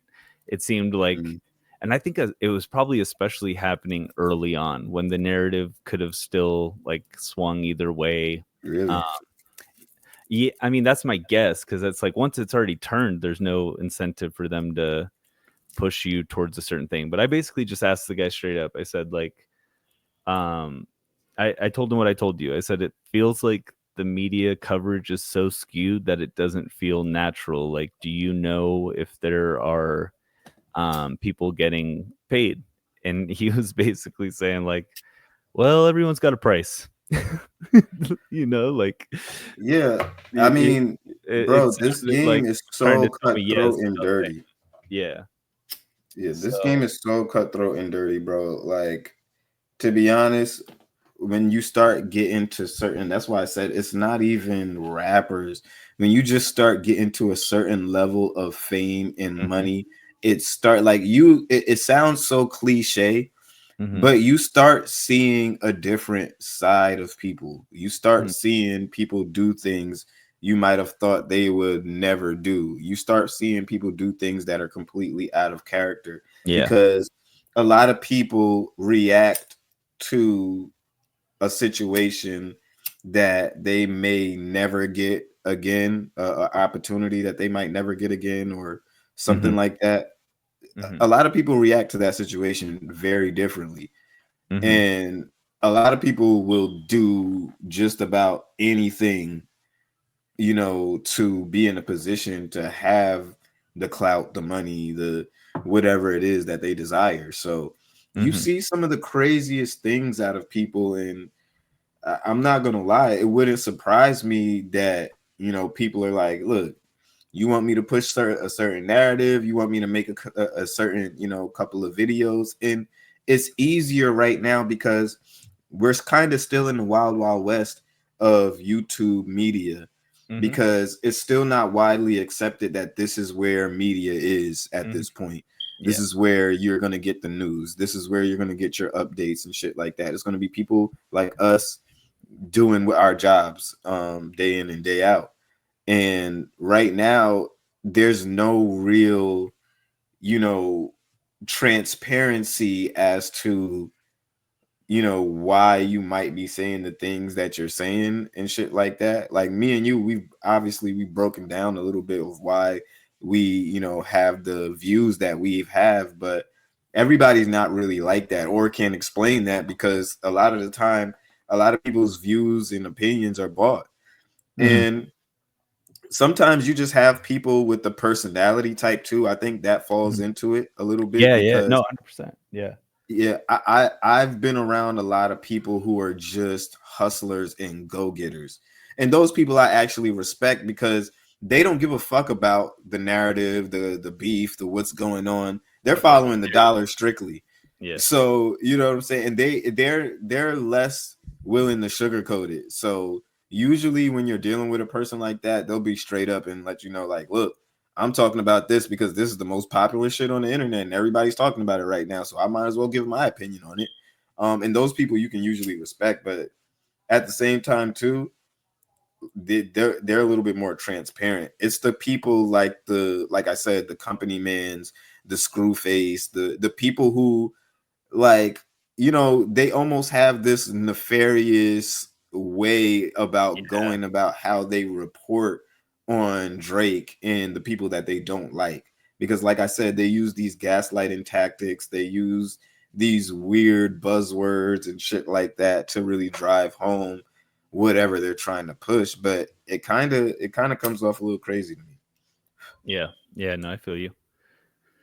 Yeah, I think I was interested when you said that part about the personality too, because you kind of took it a little bit in a different direction, but like Hmm. I think part of what helps Kendrick too is a lot of these people that are driven into media. I'm a little bit of a psychology nerd. You've probably seen it a little bit with the Hmm. videos I've Yeah, done, yeah. but um, one of the things that creative people tend to have, it's like called like openness, right? They're it's like a they call it a big five trait, like one of the um characteristics that you can kind of measure in all people. Okay. People that have this trait called openness are basically like, it's just like what it sounds like, but they're very open minded. They like exploring new ideas. They like creating art, things like that, right? And kind of like what you were saying also on the political side, people that tend to be high in openness tend to be more like left wing, right? Right. So the creator base is naturally going to skew towards a person like Kendrick, who kind of has a similar worldview, talks about similar things politically that they, want to hear and stuff like that. So it is also naturally just gonna skew towards Kendrick for that reason. And I do think that that definitely plays a huge part in it, even beyond whatever fuckery's going on behind the scenes. And you know what I'm saying? But yeah, it's just there's a I, lot of factors that went into all this. I think what's going on behind the scenes is really Drake is just trying to, for the first time, really flex his muscle and show the divide of him and the rest of these other guys. Like, just looking at these numbers and seeing what all they have to do to achieve his level of success. Mm-hmm. I mean, it must be frustrating for them. Oh I yeah, can understand it to a certain point. You for know, I also have, the personality type where I I've always made the best music sure. Mm-hmm. trying to outdo a peer of mine, and not on no hater shit, Yeah, I get but I always work best you. Mm-hmm. when I have a rival, when I have Mm-hmm. somebody That's who's like, facts. okay, I just did this Yeah, you're and I competitive. just went crazy Naturally with competitive. this. Now it's on you. You Yeah. know what I'm saying? And I think it got to the point because I watched your video, and even with that, and if you guys haven't watched that video, I think it was part 2 that you put it in, Mm-hmm. with Shorty breaking down just like it. And if that is true, if he has in his contract that you have to make me the new guy Mm-hmm. before I ever resign with you motherfuckers, Mm-hmm. um, you Oh, that know, was in the first one. But yeah, sorry, keep yeah, going. Yeah. it shows a lot. It shows a lot of where his mindset at, and it's like it has to be frustrating to where everything that you've done, everything that you've tried Mm-hmm. on your own merit has not put you past that point. So maybe Kendrick is getting to the point to where he's saying, "All right, fuck it. I'm gonna game the system. I'm gonna use the system. You guys have to get Mm-hmm. me there. You guys have to push me up, and that's the only way that I can take advantage of this moment rightfully. So where I feel like I'm supposed to be, and I think that's where he looks at it. As far as competitively, he was getting nowhere with everything that he was doing. So I mean, he has to do this. Yeah, I get you.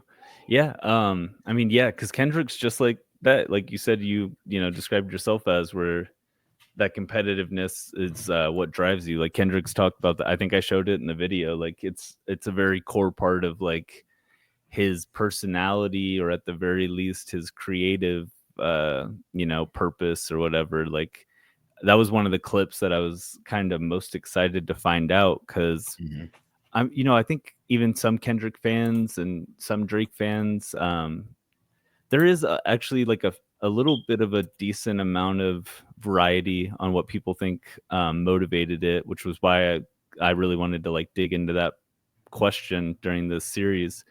Mm-hmm.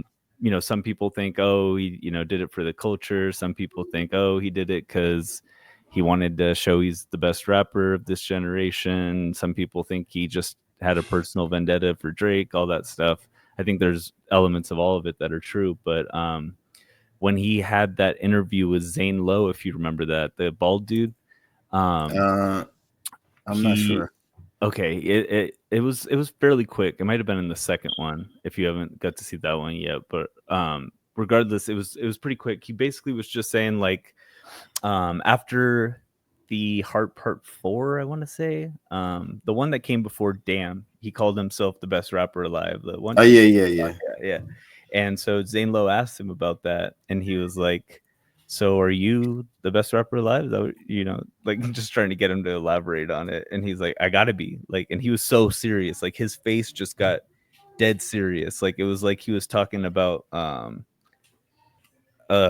like an enemy, honestly. Like, and it wasn't even him talking about Drake that was making him angry in a sense, but Yeah, you could just tell that. it's that Yeah, Mamba mentality. You feel me? yeah, It's exactly. that Mamba mentality, and that's probably like the thing I respect out of Kendrick the most. Yeah, I feel that. Yeah. And that is, it's like you can just tell that matters a lot to him. So Yeah, it makes sense that he would feel slighted by the label if he felt like Drake's getting more of a push from you guys. If you guys want me to sign long term, then I need to see that. And then you mix in the fact that they're having these contract negotiation issues with Drake. It does make a lot of sense. And that I was don't actually. even think it was that bad. Like I Mhm, think it's even worse than that. Because think about it, mhm, the label is not even pushing Drake like that. mhm. Drake is winning. Think about it. Drake is not doing these big elaborate rollouts like No, the that's rest true. of them. He's not. Sometimes he's just dropping randomly. You don't even fucking know about it. Like Yeah, he's not even trying, and yeah, he's whooping y'all asses. Like you know so what I'm true. saying? And That's so that true. that's what's burning him at that. And Yeah, I know it. You know what I'm saying? And that's what's really yeah, really getting at him. And you know, I mean, maybe this will get to the point because after you've killed your rival and they just like you've just stomped them out, it kind of like gets stale to you after a point. But I don't know, yeah, yeah. No, that's a good point. maybe I he do might think a keep his little. foot on the gas. I don't know. No, that's a great 20. point. I do think at a certain point, like he's been winning numbers wise so long, and he's also probably given up on the fact that like he's ever gonna be the media darling the way Kendrick is, or the Grammy darling that Kendrick is. So it's like, what else does he really have to motivate him? And if you even look at the interview he did with Yachty on the beach, did you ever see that one? Yeah, Okay, yeah, he says during that, like he was basically planning his retirement. He was like, "Yeah, I'm trying to figure out like a way to go out. I guess like what's the word I'm looking for? I don't know, just with like a sense of grace, like a sense of I'm doing this on my own. I'm gonna like still be involved in music, but I don't need to be the guy putting out an album every year anymore."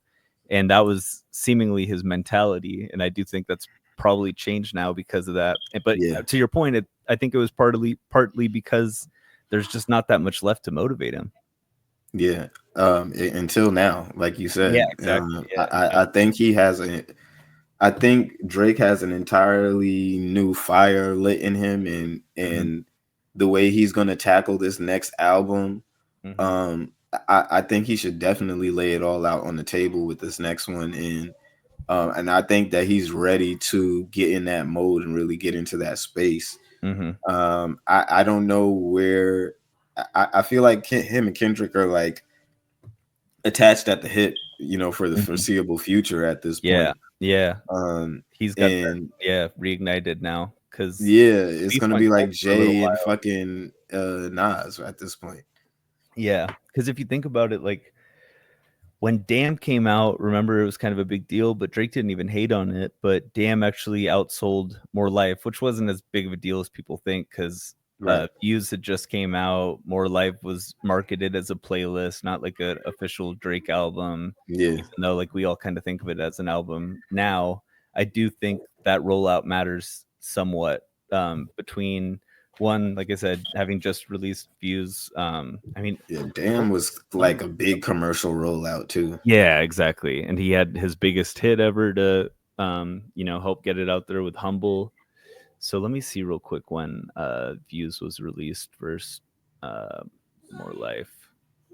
So Views was released April 29th, 2016. But the thing with that is, Good year. yeah, so basically May 1st practically, so whatever, 4 months through the year. Um and then More Life it was early 2017. Yeah. Yeah, March. Yeah. Okay. So I mean, it was technically about a year, but the thing is like Views was so big that it wasn't like, oh, it was, you know what I'm saying? Like it was a Yeah. year, but it kind of wasn't at the same time cuz Views had just hit after hit after hit. So even if the album, only came out about, or even if the album came out 10 months later, it really felt like the shit had just dropped because Views was, basically the biggest rap album since the Carter 3. Right. Yeah. A So, million in a week. yeah, exactly. Like that's the last rap album that'll probably ever do that realistically with stream. Yeah. I don't think it's. I think it's way harder to do something like that nowadays, Yeah, especially with like numbers not even like touching I mean, that unless you're like Taylor Swift. Like that's the yeah, only way. I That's mean, the only way. they did kind of screw him in my opinion. Like the I guess streams to album sale like number. I think it's like 1,500 streams for one album. Like Hmm. think about it. Like I would have bought all of Drake's albums the last, or not maybe all of them. Like I don't know if I would have bought like fucking honestly never mind, not to shit on it, but it's just like not my genre. But point being, like I would have bought a lot of those albums. I've never streamed a Drake album 1,500 times. So in a sense, I think the streaming kind of You'd be fucks. surprised.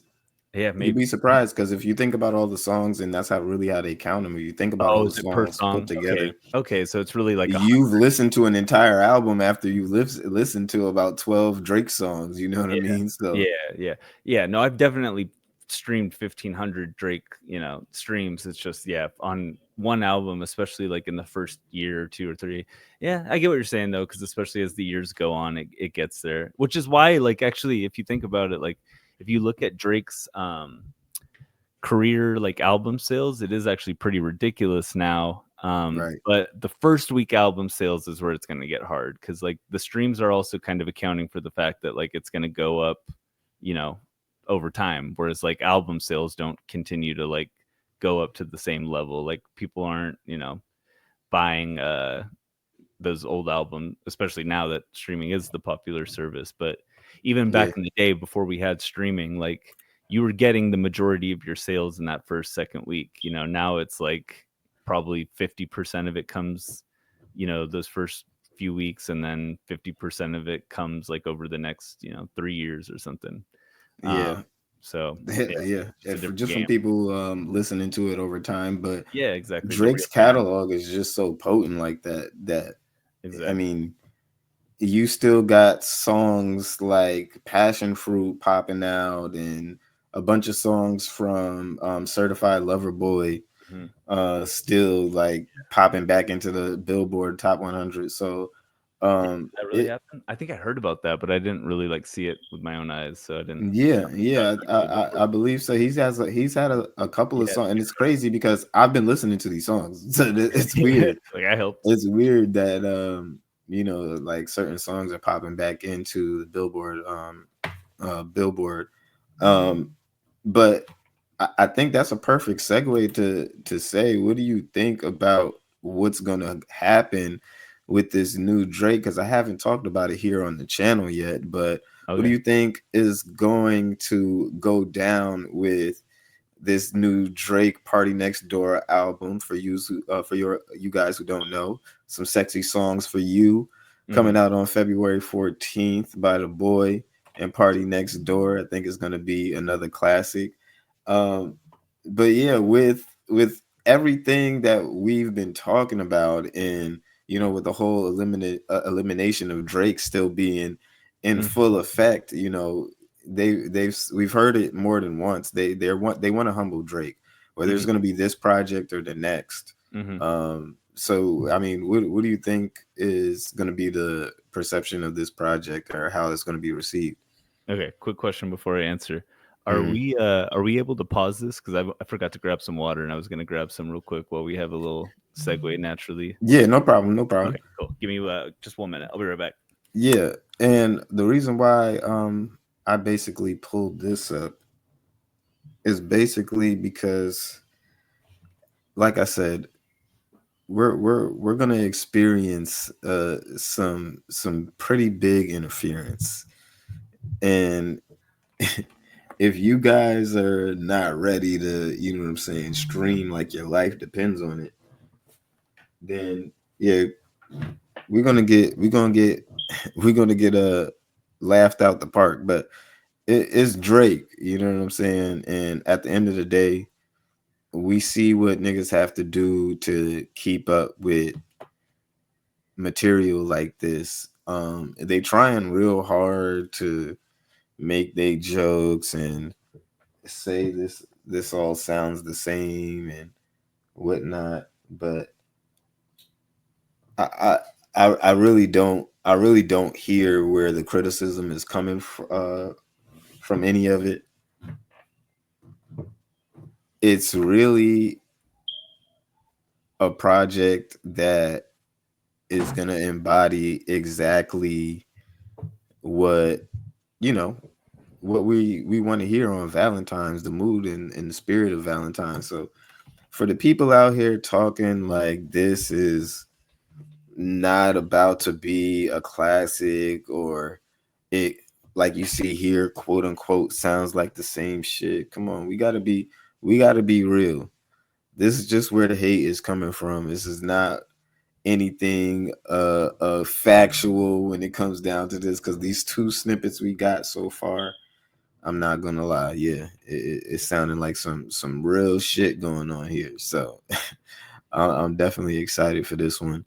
I don't think personally UMG has anything for this, especially if this is going to be on Sony, like it was reported. I think Ack reported that this Yeah, might be being put out on Sony. So, that's what I heard which too. is pretty smart. I think if you're Drake, um, I tell Sony, hey, look, you do your thing with this and make this go crazy. And maybe after I drop this last album, me and you can have some talks. You know what I'm saying? You Mhm. know, just show some love on this album, make sure it really does some numbers. And yeah, but I don't know. I don't really think Drake needs to do this. I mean, I think that's the reason why he's kind of been positioning this as his album, if those allegations are true. But yeah, I mean, what do you think? Yeah, that's an interesting theory, or not theory, but yeah, take, because I've heard, I don't know if you've heard about this at all, but apparently Drake has pretty close ties with this guy. Ah, shit, what's his name? Gamma. Have you heard of Gamma? Said Gamma? Nah. Okay, so Gamma is this new independent um, label, or they're trying to be a label or distributor, one of the two. Anyway, basically, the president Okay. is the guy who used to run Apple Music. He's the one who recruited Drake to Apple Music, Frank Ocean, Chance the Rapper. Remember when like those streaming Okay. wars were Yeah. going down? Streaming war. Yeah. The height Yeah, of. so he was basically like the dude who fucking won, if you think about it. Like Okay. Chance was huge then, Frank was huge then, Drake was the biggest then. So he basically killed it with that. He decided to go independent. There's some speculation that Drake could have either plans to go with him, or could already even have some ownership in the company. Mm. Or I think I'm not sure if I'm getting every part of the detail right, but there was also apparently another company that seems like they're going to be loosely related, where like one's going to be the distributor and one's like going to be more the label, whatever. The point of it is that people think Drake's going to essentially be semi going independent, but like working with this Gamma label. Um, and if that is the case, then I think You think UMG would leave this fallout as is and let Drake walk? I I think you know I think they might have blew their chance of re-signing him, or maybe they just already kind of accepted defeat, and that's why they were like, "Fuck it, we got to ride this Kendrick wave. Let's use this last let's use this opportunity with Kendrick." Oh, let me make sure you know the full history, or at least the rumored history. Uh, Okay. Basically, actually it was something I put in one of the videos, I think the most recent one. But basically the rumor around the industry is that Kendrick had these diss records going back a few years. He's been wanting to All right. Yeah. go at Drake, and apparently UMG has more or less stopped him because Drake was their cash cow. Like, they're not trying to disparage him. And then the rumor is that once the Drake's situation started to sour with the negotiations, and if that chick at the in my video is correct, maybe they also needed to impress Kendrick. They essentially let Kendrick do what he always wanted to do. They I think I'm not a huge fan of him, but Flacco is basically saying like they let their dog loose, like they stuck Kendrick on Drake, basically. dog, yeah. And but not only that, a couple of dogs loose. You know what I'm exactly. saying? Yeah, true. They let half the industry loose. True. But it sounds like Kendrick was the one they had been holding back the longest, and also was kind of like their secret weapon, So they let that shit go. So that does make me think that they probably think he's gonna end up walking. Or some people theorize that his asking price was so high that they almost just didn't care because it was like, fuck, like, yeah, we're gonna still make money off him, but he's asking for sometimes I think these people start to look at it as a principle thing where it's like, okay, let's say Drake's asking for $1 billion, right? They could say, okay, we could pay you $1 billion and we'd still make money, like we're gonna make a profit off of it. But if we give you that, and who I really got this understanding from was actually Dana White with the UFC. Oh, really? So the UFC makes like 350 fucking million in profit a year, or like this is what they were doing at their peak, right? Yeah, at their peak they were making like around 300 plus million in profit, not even just fucking revenue, profit. And they would still get in these stupid fights with fighters where they would maybe, I mean, these guys are getting paid like shit. So if they're in contract negotiations with these people, you're talking about they're arguing over less than 0.001% of their profit, right? Like that's how little most of these guys are getting paid. But they're constantly fighting with people. And one of the reasons is because they know if they give in to this guy who's asking for more money than they normally give, they're going to have to start answering to other people later on and start giving them more money. So I think the guy that may got more championships. Yeah. So I think they're thinking about that with Drake. Like, okay, yeah, we could pay you, or some people have rumored that he's asked for like 600 or 800. They could pay him that and still profit, but then they're like, okay, well then when the next superstar comes around, they're going to ask for, something close to that if they're, doing Drake numbers at that time. And, like we got to be realistic, like Drake's numbers on at least his current projects isn't what it used to be. So at a certain point, you could see somebody like Travis. Yeah. So like, look at like a Travis, like he's not quite at Drake's numbers on his new shit, but he puts up fucking numbers. So what if Travis comes to them and he's like, okay, if Drake's getting 600, why shouldn't I? Like, Utopia sold more first week than For All the Dogs. Like, I don't know if that's true, but you know what I'm saying? Like it's in the ballpark where that could happen someday. Yeah, basically. So then they're like, oh shit, if we give in to Drake, then, then we give this other person more negotiation, blah, blah, blah. So that could be in my mind why, and because a lot of people are like, how could you ever let Drake go, or like why would you ever want to piss Drake off? He's your cash cow. I could see in their head, if I'm like thinking like a businessman and not thinking like a Drake fan, that they're thinking, okay, well, not only are we not going to make nearly as much profit off of him if we give him this crazy deal that he wants, but we're also going to get fucked on the next artist and the next artist. Why don't we just try to see if we can use Kendrick's desire to beef with Drake as a opportunity for us to build up our next star. They want Kendrick to be the next Drake, basically, even though musically it's not the same, but they need another rap cash cow. Let's use this. We can also cut costs with Drake, who's more expensive than Kendrick. And I was also saying this is like these labels really make their money off of these new artists who hit out of nowhere. Like think like a Juice WRLD. Like let's say I don't know exactly when Juice WRLD got signed, but like let's say somebody signed him pretty early before he got massive. Let's you might sign that guy to like a fucking $200,000 contract or something. In Juice WRLD, he's not doing Drake numbers either, but he's not that far off Drake, where if you're paying him 200,000 and you're paying Drake 200 million a year or something, and you own more of that newer artist song than, exactly. than the older guys. Exactly. They don't even own Drake's new masters, so it's like this is a way better deal for them.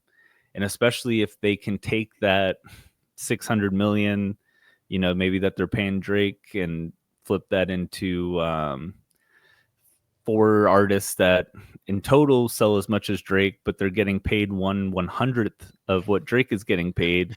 That's a fucking better, business model. It's riskier too, because like it's not even easy to find 4 rappers that sell as size Drake, but you can see it from like a strictly business perspective why they would, in some sense, think, what, let's see if we can pivot and start putting more behind Kendrick, put more blah, especially if they think like Drake's gotten too big for his britches, so to speak.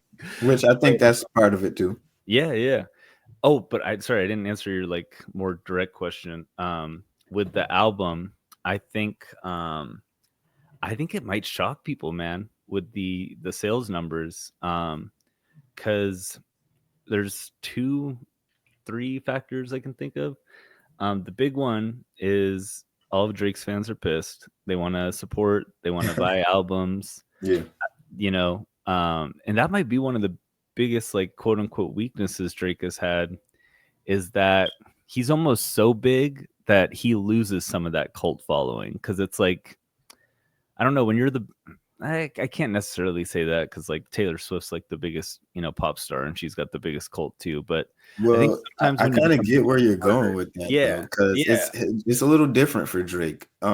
Drake, and I've said this in a past video, it would do Drake, wonders if he tapped into his audience and kind of gave more of a one-to-one. But Drake is so much a music, he keeps everything in the music. Everything Drake wants to say, he says it in the music. That's why I don't understand why people are upset or try to act like, oh, he's in his feelings or whatever. Everything Drake wants to say, he says it in his music. Yeah. But it would help him if he actually, went on OVO Sound Radio once a week and was like, hey, this is what's going on. This is how I feel.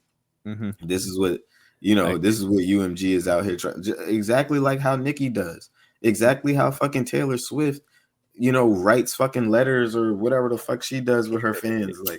Like not to say that it's needed for all of us, but to keep it helps, more of a core together, and to give more of a direction and call to action when it comes to what you're doing.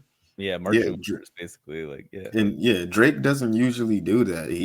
Drake is so nonchalantly number one that he just doesn't feel like he has to do that at all, which he doesn't. But I think in this time of his career more than ever, it's time to kind of like rally, put that ego aside, and and I've said it.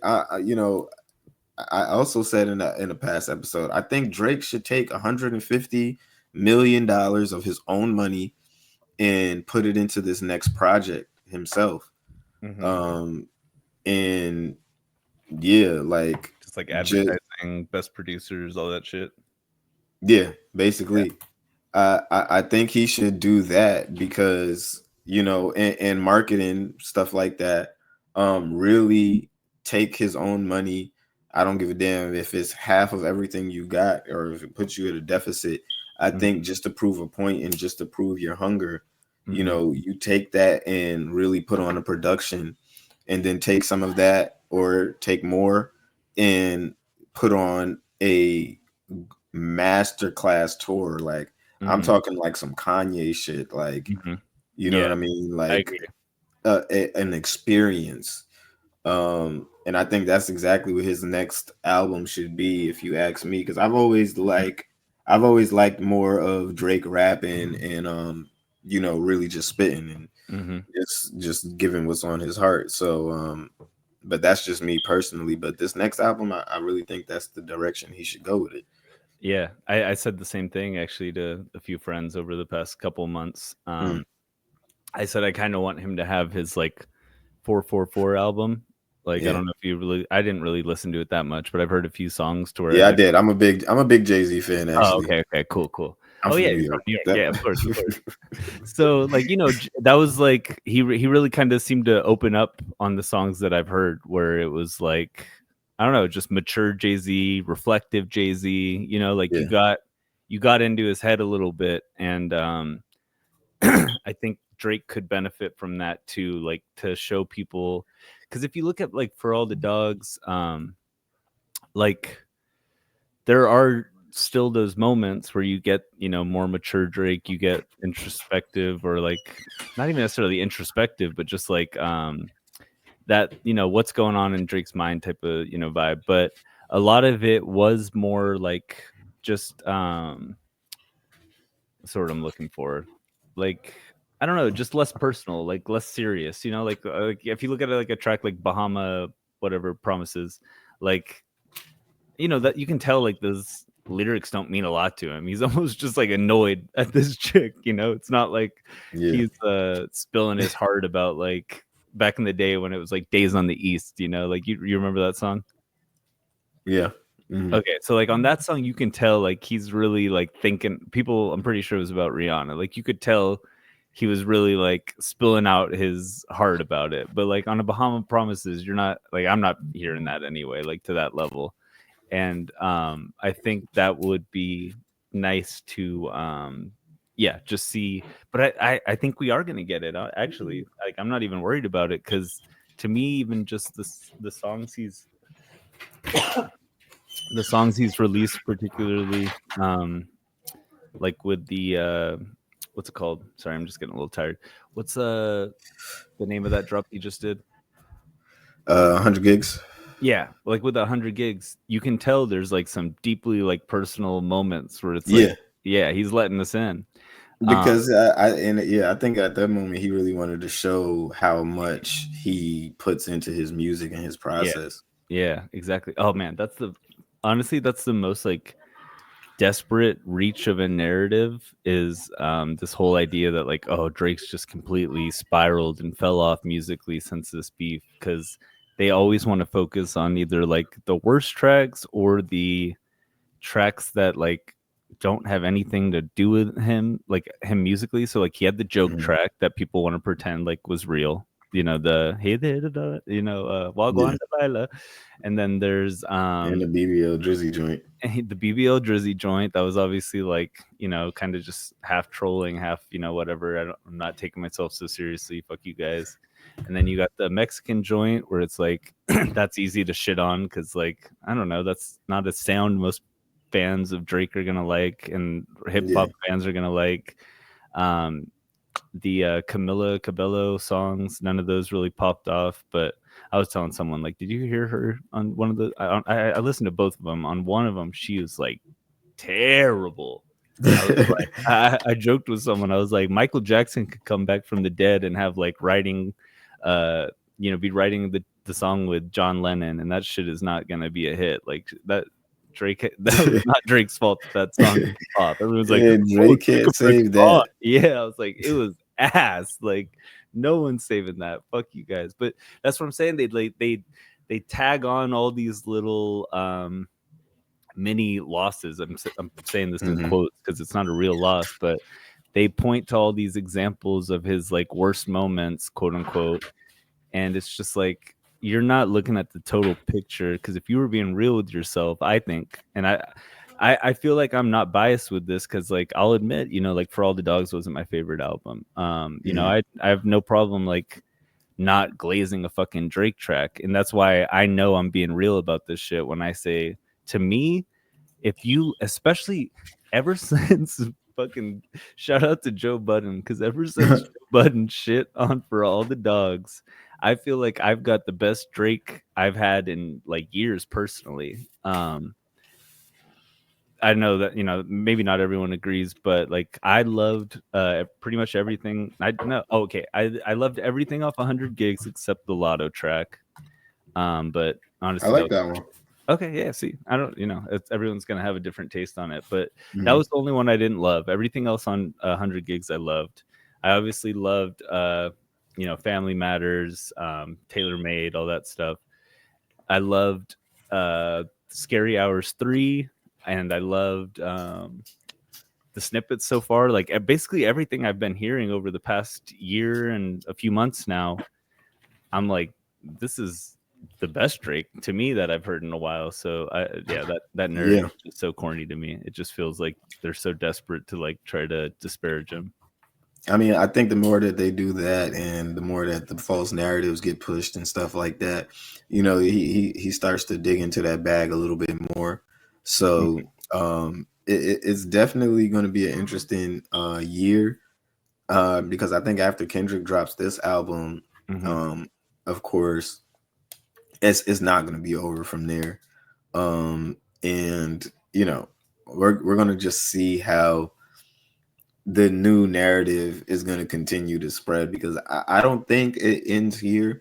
But I do think after this, Super Bowl performance and things like that, I think that we should approach the beef and the situation a little bit differently, because there's going to be constant people who are, like we talked about today, like who are going to continue to farm for engagement, and just say these off the wall things and make the craziest connections just so that they could continue to, I guess, grow their fan base and get their likes up. But I just don't think that it's over even a little bit. Like you said, I think we're getting the best Drake. You're getting a revitalized dude who's, like we said, he's looking at the game a little bit different, and now he has a chip on his shoulder again. Yeah. And he really got something to prove. And also, like I said, we got to talk about it before we get out of here. We would be remiss not to. But the Super Bowl is happening, and we are going to get that performance today. So I just like, I don't know. What do you think we're gonna expect? What do you think we can expect out of the Super Bowl performance? I mean, I believe he did announce a surprise at the Super Bowl, something going on. What do you think that he might do with this moment? And then going forward, maybe he might announce his album. Who knows?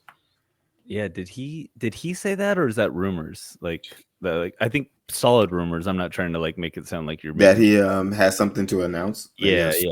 Did he say I'm that not directly, or did it like I think I'm it might not sure. I think I've seen it. type of deal. I think I've seen it everywhere. Yeah. I do feel like it at least came from a good source. So either way, we'll treat it like it's a fact. I don't know what it would be. Yeah, I mean, I guess, that was the whole theory when GNX came out, was like that there were all these little Easter eggs suggesting a double album.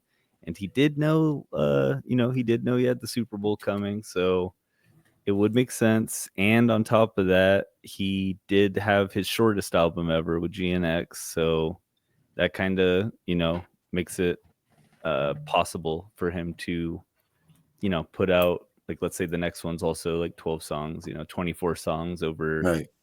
Since he's recorded Mr. Morale isn't anything crazy where it's like, no, Kendrick's not going to be able to put out another album this fast. So that could definitely be it. I mean, honestly, like, what else could Kendrick announce that's really a big deal? Like, it almost feels like it kind of has to be, right? Yeah, it's most likely probably going to be the album, which, who knows, he might be dropping that this month as well. Who knows? I think that's how he's gonna maybe capitalize on this moment the most. And yeah, I think Drake is just giving him the biggest look of his career. So yeah, I hope he goes all out tonight, and he makes this moment last, because it's it's I don't see it coming again. Like, I don't see him generating all of this buzz and stuff like that if Drake doesn't give it life, or if Drake isn't somehow tied to it in the topic of conversation. Yeah. And then going forward, Hmm. who knows? I don't think that he tries to spark things back up with Drake. Hmm. We know they both still got records. Hmm. Um, True. I don't know. Would you be looking forward if they go around too? I think I kind of would in a fucked up way. As much as like as much drama and like shit Drake had to take for it. It's like, can it really ever get worse than Not Like Us? Like, that's the worst Mhm. possible thing you could ever say about him, and that's basically the biggest possible record Kendrick's capable of making. So in a weird way, he only has one direction to head. So in that same, line of thinking, it makes it a little bit fun to imagine. Just I don't know. I Of course everything can always get worse, just in the sense of like, oh, do you really want to go through that again? And there's probably Yeah. a big part of Drake that doesn't, which is why he, was sort of just like, all right, like, I'm over this shit by the time the Heart Part 6 came out. I'm not saying he like directly quit as like aggressively as the Kendrick people said, but he definitely gave us the idea that he was just over this shit. Like you said, you got the place burnt out. Like, this is, I'm not about to start Yeah, dropping I 10 think that tracks was back on your head. I think that was more coming from the spirit of him, just like he said at the end of the track, like, bro, if we're gonna talk facts, then let's Yeah, talk then facts. Like, that's where the is this shit yeah, going? yeah. Because the conversation just stopped being about bars and who's rapping the best Hmm. Or once even who's he like criticizing each other for shit that, like you said, is facts. Like that. yeah, Yeah, it became about allegations. It yeah, became about who can you who can. can we prove is the more shittier human being. Yeah, You yeah, know what I'm saying? And yeah, whose dirt can we dig up? And yeah. it Who's stopped better? becoming about bars. Yeah, no, 100%. I think you'll probably immediately get accused of being a Kendrick hater for saying this, but I actually think in a way I'm kind of complimenting Kendrick.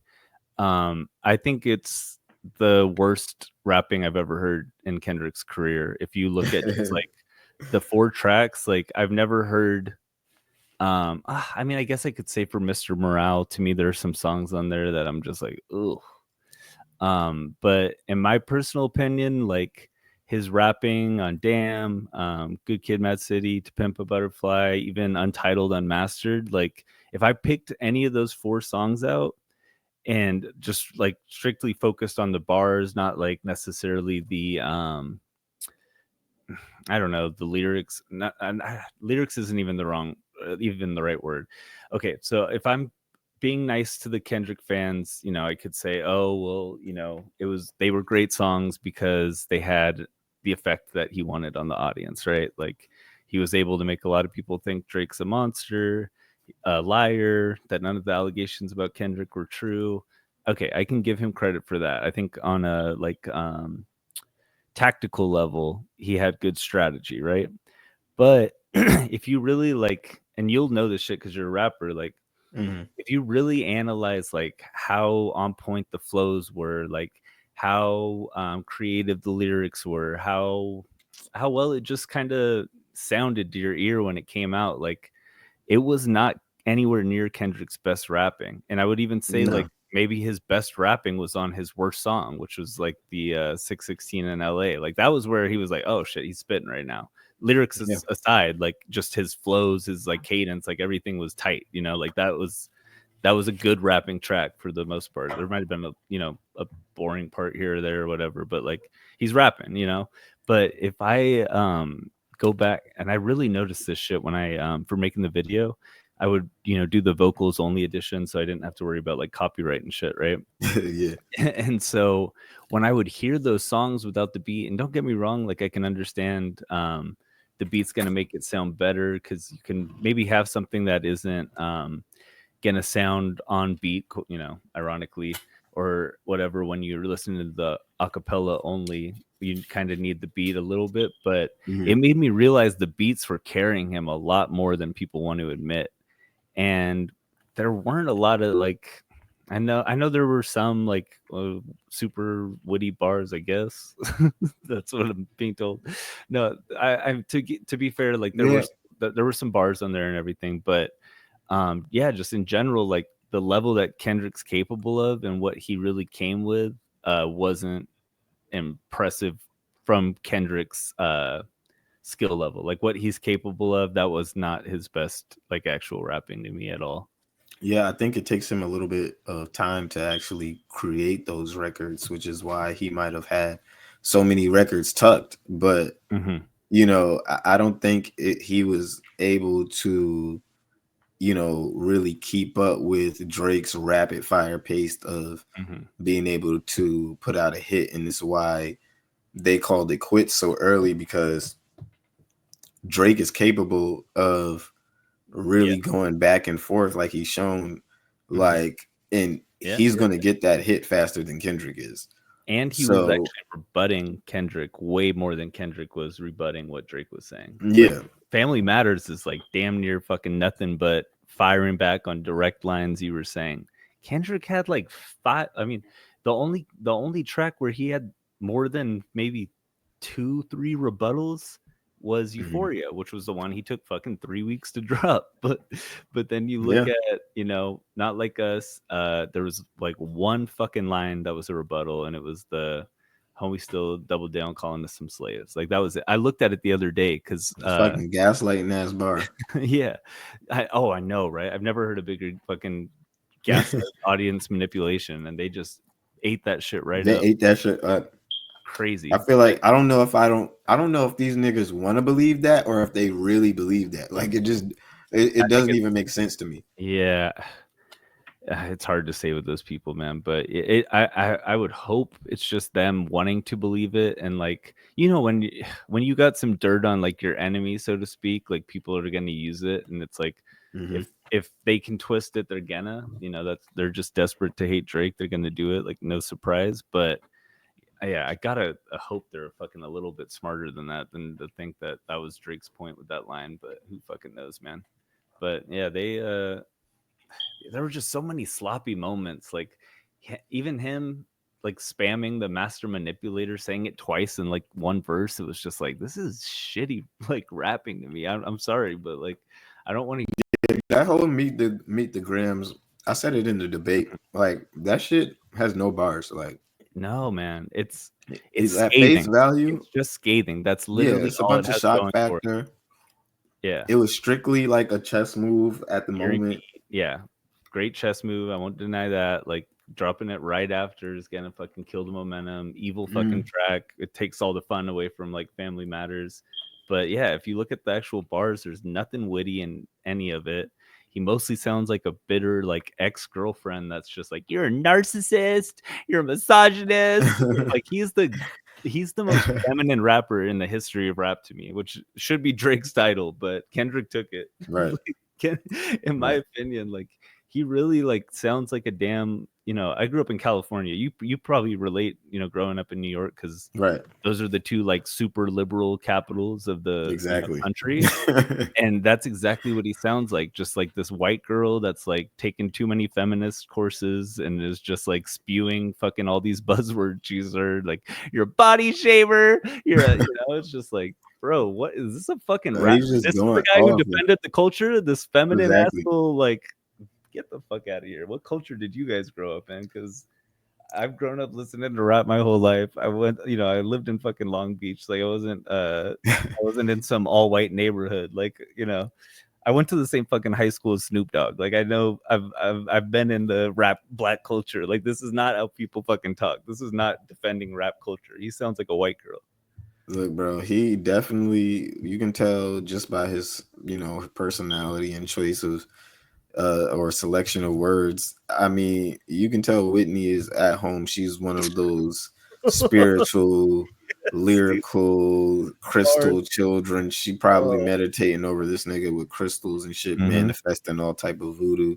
Fact. You can tell that this nigga, because he likes to talk about manifesting and Yeah. all of that, spirit walking, dream shit.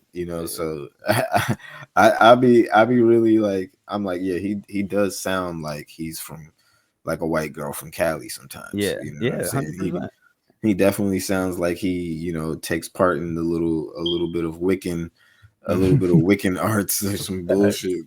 Facts, all this facts. manifestation shit. But I guess the manifestation part wasn't working when it came down to who he was up against, and he needed a little help. And um, one thing I wanted to point out too, because we didn't talk about the Grammys at all, but I find it funny that everybody's directing this attention to Kendrick and acting like he's the sole purpose of the whole sole purpose that Drake is experiencing what he's experiencing, and that he quote unquote defeated Drake.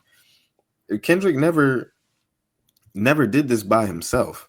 Mm-hmm. And I just find it funny. I actually made a post on X talking about this a little bit. I won't go into it now, but it's a little lengthy. But just talking about like how Future and Metro Boomin were completely overlooked in this entire process. Mm-hmm. And the only people that did get a look when it came down to Grammys, and even with the Super Bowl spot, Mm-hmm. the only people that they were looking at is Kendrick and The Weeknd, and these guys completely got left out of the picture. I mean, the dude that made the beat, and let's just be honest, if Drake never responded, they would have just gave him 5 Grammys for Like That. Yeah, probably. And At least Metro like 3 Boomin or would 4. probably, He might not have yeah, got like record of the year, but yeah, he's getting all the rap shit. We know that for sure. yeah, they would probably give him all five Grammys just for some votes. I Yeah, mean, what did yeah, you you might give be him 5 Grammys for in the first place?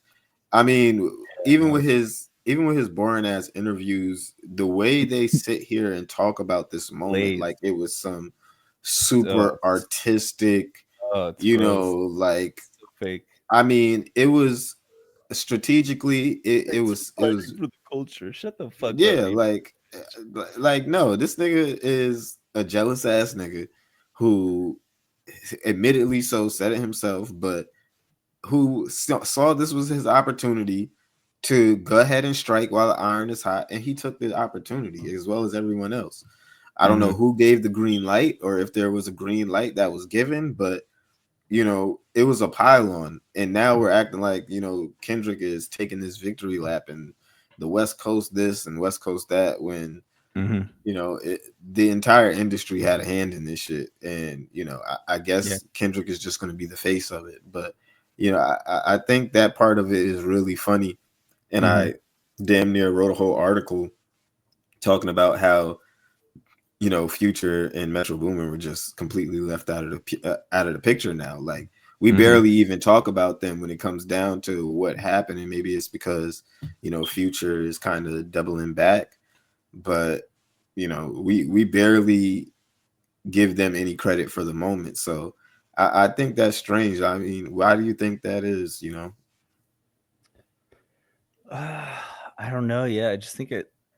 I don't know. It's like the first part of it. So at the end of the day, like people kind of, it's almost like if it's a movie, people care more about how the movie ends than how it starts in a way. Yeah, But right. I Right. definitely, I think overall, I don't know. I mean, it's kind of close. Like to me, I actually loved Like That because one, it just wasn't anything disparaging. He wasn't saying like Drake, you're a Yeah. pedo, So I just enjoyed it. I was like, oh shit, cool. Like they're gonna have a beef. At that point, I didn't like really hate Kendrick. I'd already kind of fallen off on being a big fan, Right. partially because of Mr. Morale just having a lot of duds. It's got a lot of great songs too, just so people don't think I'm like an absolute hater. I like Father Time a lot. I love Rich Spirit. Like it's got some good songs, but there's also a lot where I'm just like, ooh, you missed the fucking mark on this, my guy. um, but shit, where was I going with that? Yeah, Like That, I thought that's probably gonna be, I think it's gonna have more lasting power. That's what I'll say. Like I can understand people Mhm. liking Not Like Us more in the moment. It's a little bit more of a bop, like a little bit more of a dance song. But I think like that's a lot more timeless. So it should have definitely got more recognition, and it does probably in a weird way suck for Future and Metro, but I'm not gonna, shed tears Yeah, over it. I I will say this though, I think maybe Drake fans are a little bit harsh on Future, if I'm being real, just because it's like Future didn't hear Kendrick call Drake a pedo. He didn't hear, he wasn't like mm, it wasn't like Future hopped on fucking Not Like Us, Then I would be yeah, like, yeah, if you're a Drake fan, burn it into the fucking ground. yeah, But like that didn't say anything so egregious that I'm like, how could he ever do that? yeah. It I mean, I still was bumping that track heavy as well. it's on I respected the yeah, move and yeah, respected him finally coming out and standing on it. And I mhm, don't think he gets enough criticism enough. Just how long he's been ducking and just yeah, throwing subliminals, not mhm, only at Drake, because people can sit here and be like, well, Drake, he's thrown shots for years. He's always throwing shots at people for years. mhm, But Kendrick has done the same, and he's yeah. never ever stood on it until now.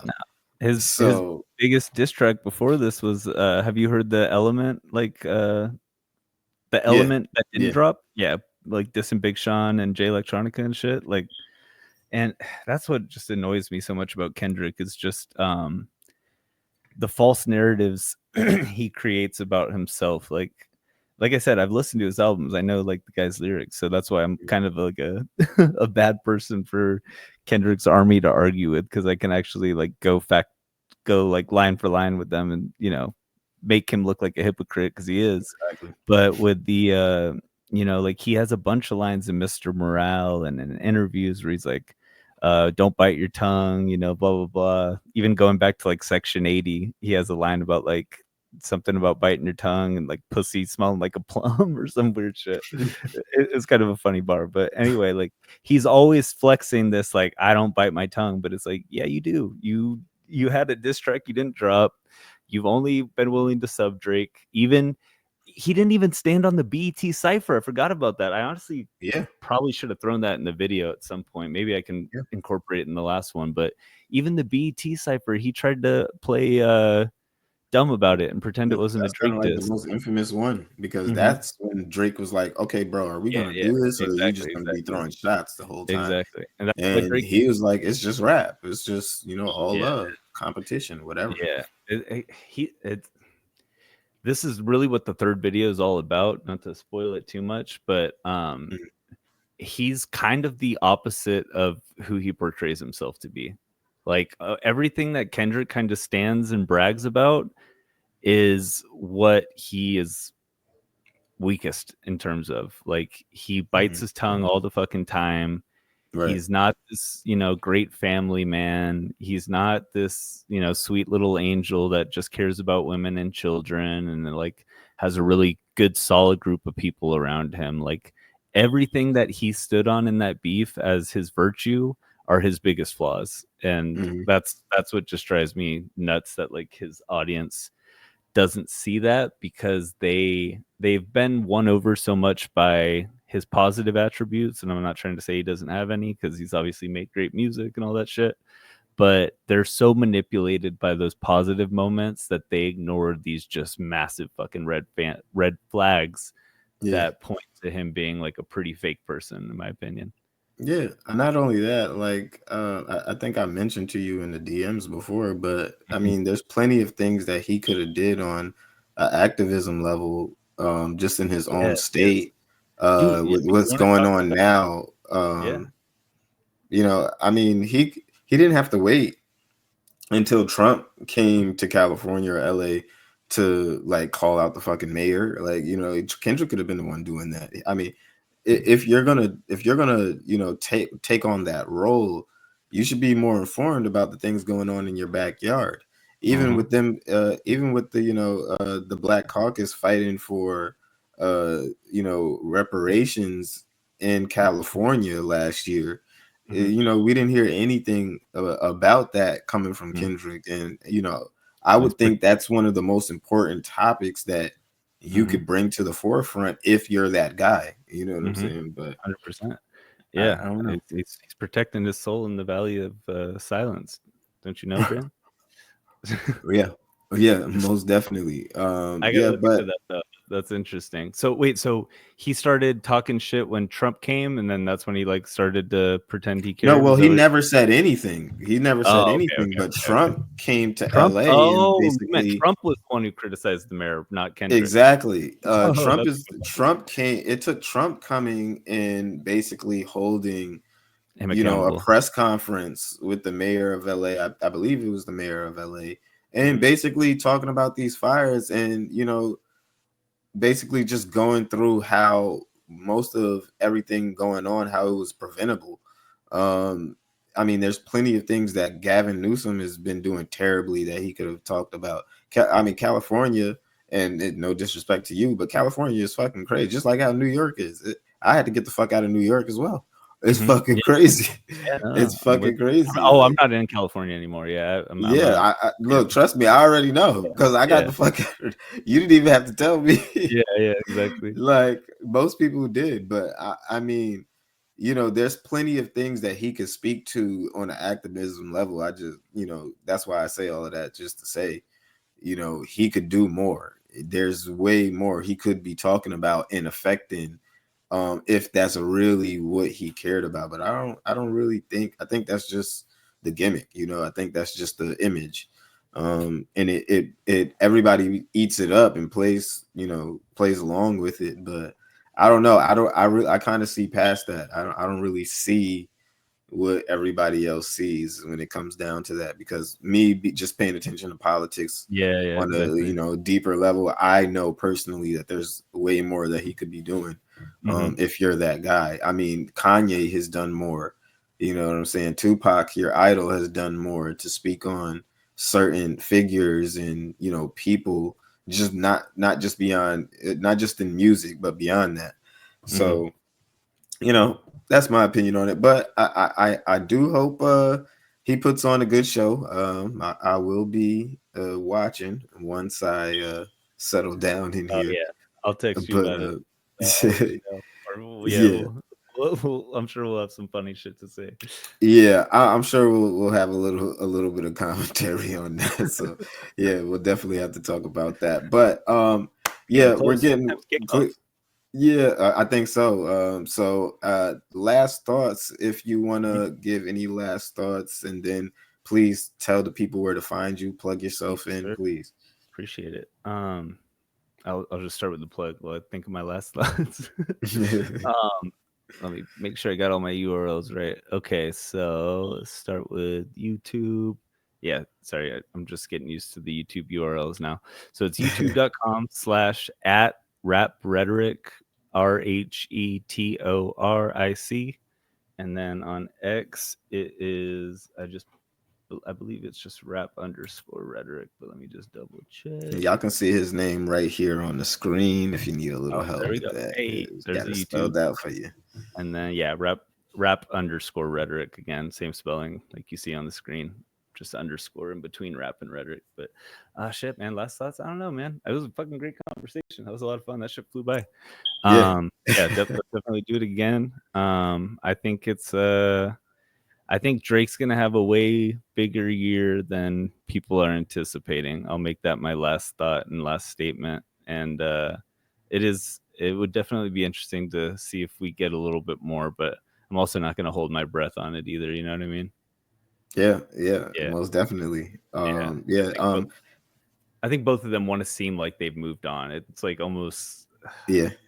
they know they're gonna look a certain way if they don't move on, and so I think in a way it's probably most likely that we don't see anything, but it'd be interesting. We'll see. Yeah, I mean, I think Drake might have a few bars, Oh speaking on the yeah, subject, but yeah, how yeah, it's delivered and where he takes it after that, who knows? But yeah. I don't think he's done speaking on the moment, Hmm. and like I said, we'll just have to see where that goes. But yeah, it's definitely been a pleasure, my guy. I definitely see us building and doing more content in the future.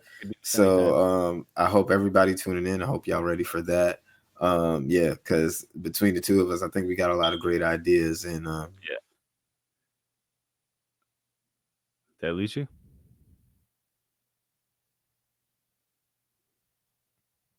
All right, I can't hear you. I'm a dip. Hello, hello.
all right, don't know what happened, but I guess we're still going. But yeah, um, had a little technical difficulty there. I don't know why we went out, but just to end the show off, yeah, please follow Rap Rhetoric and his channel.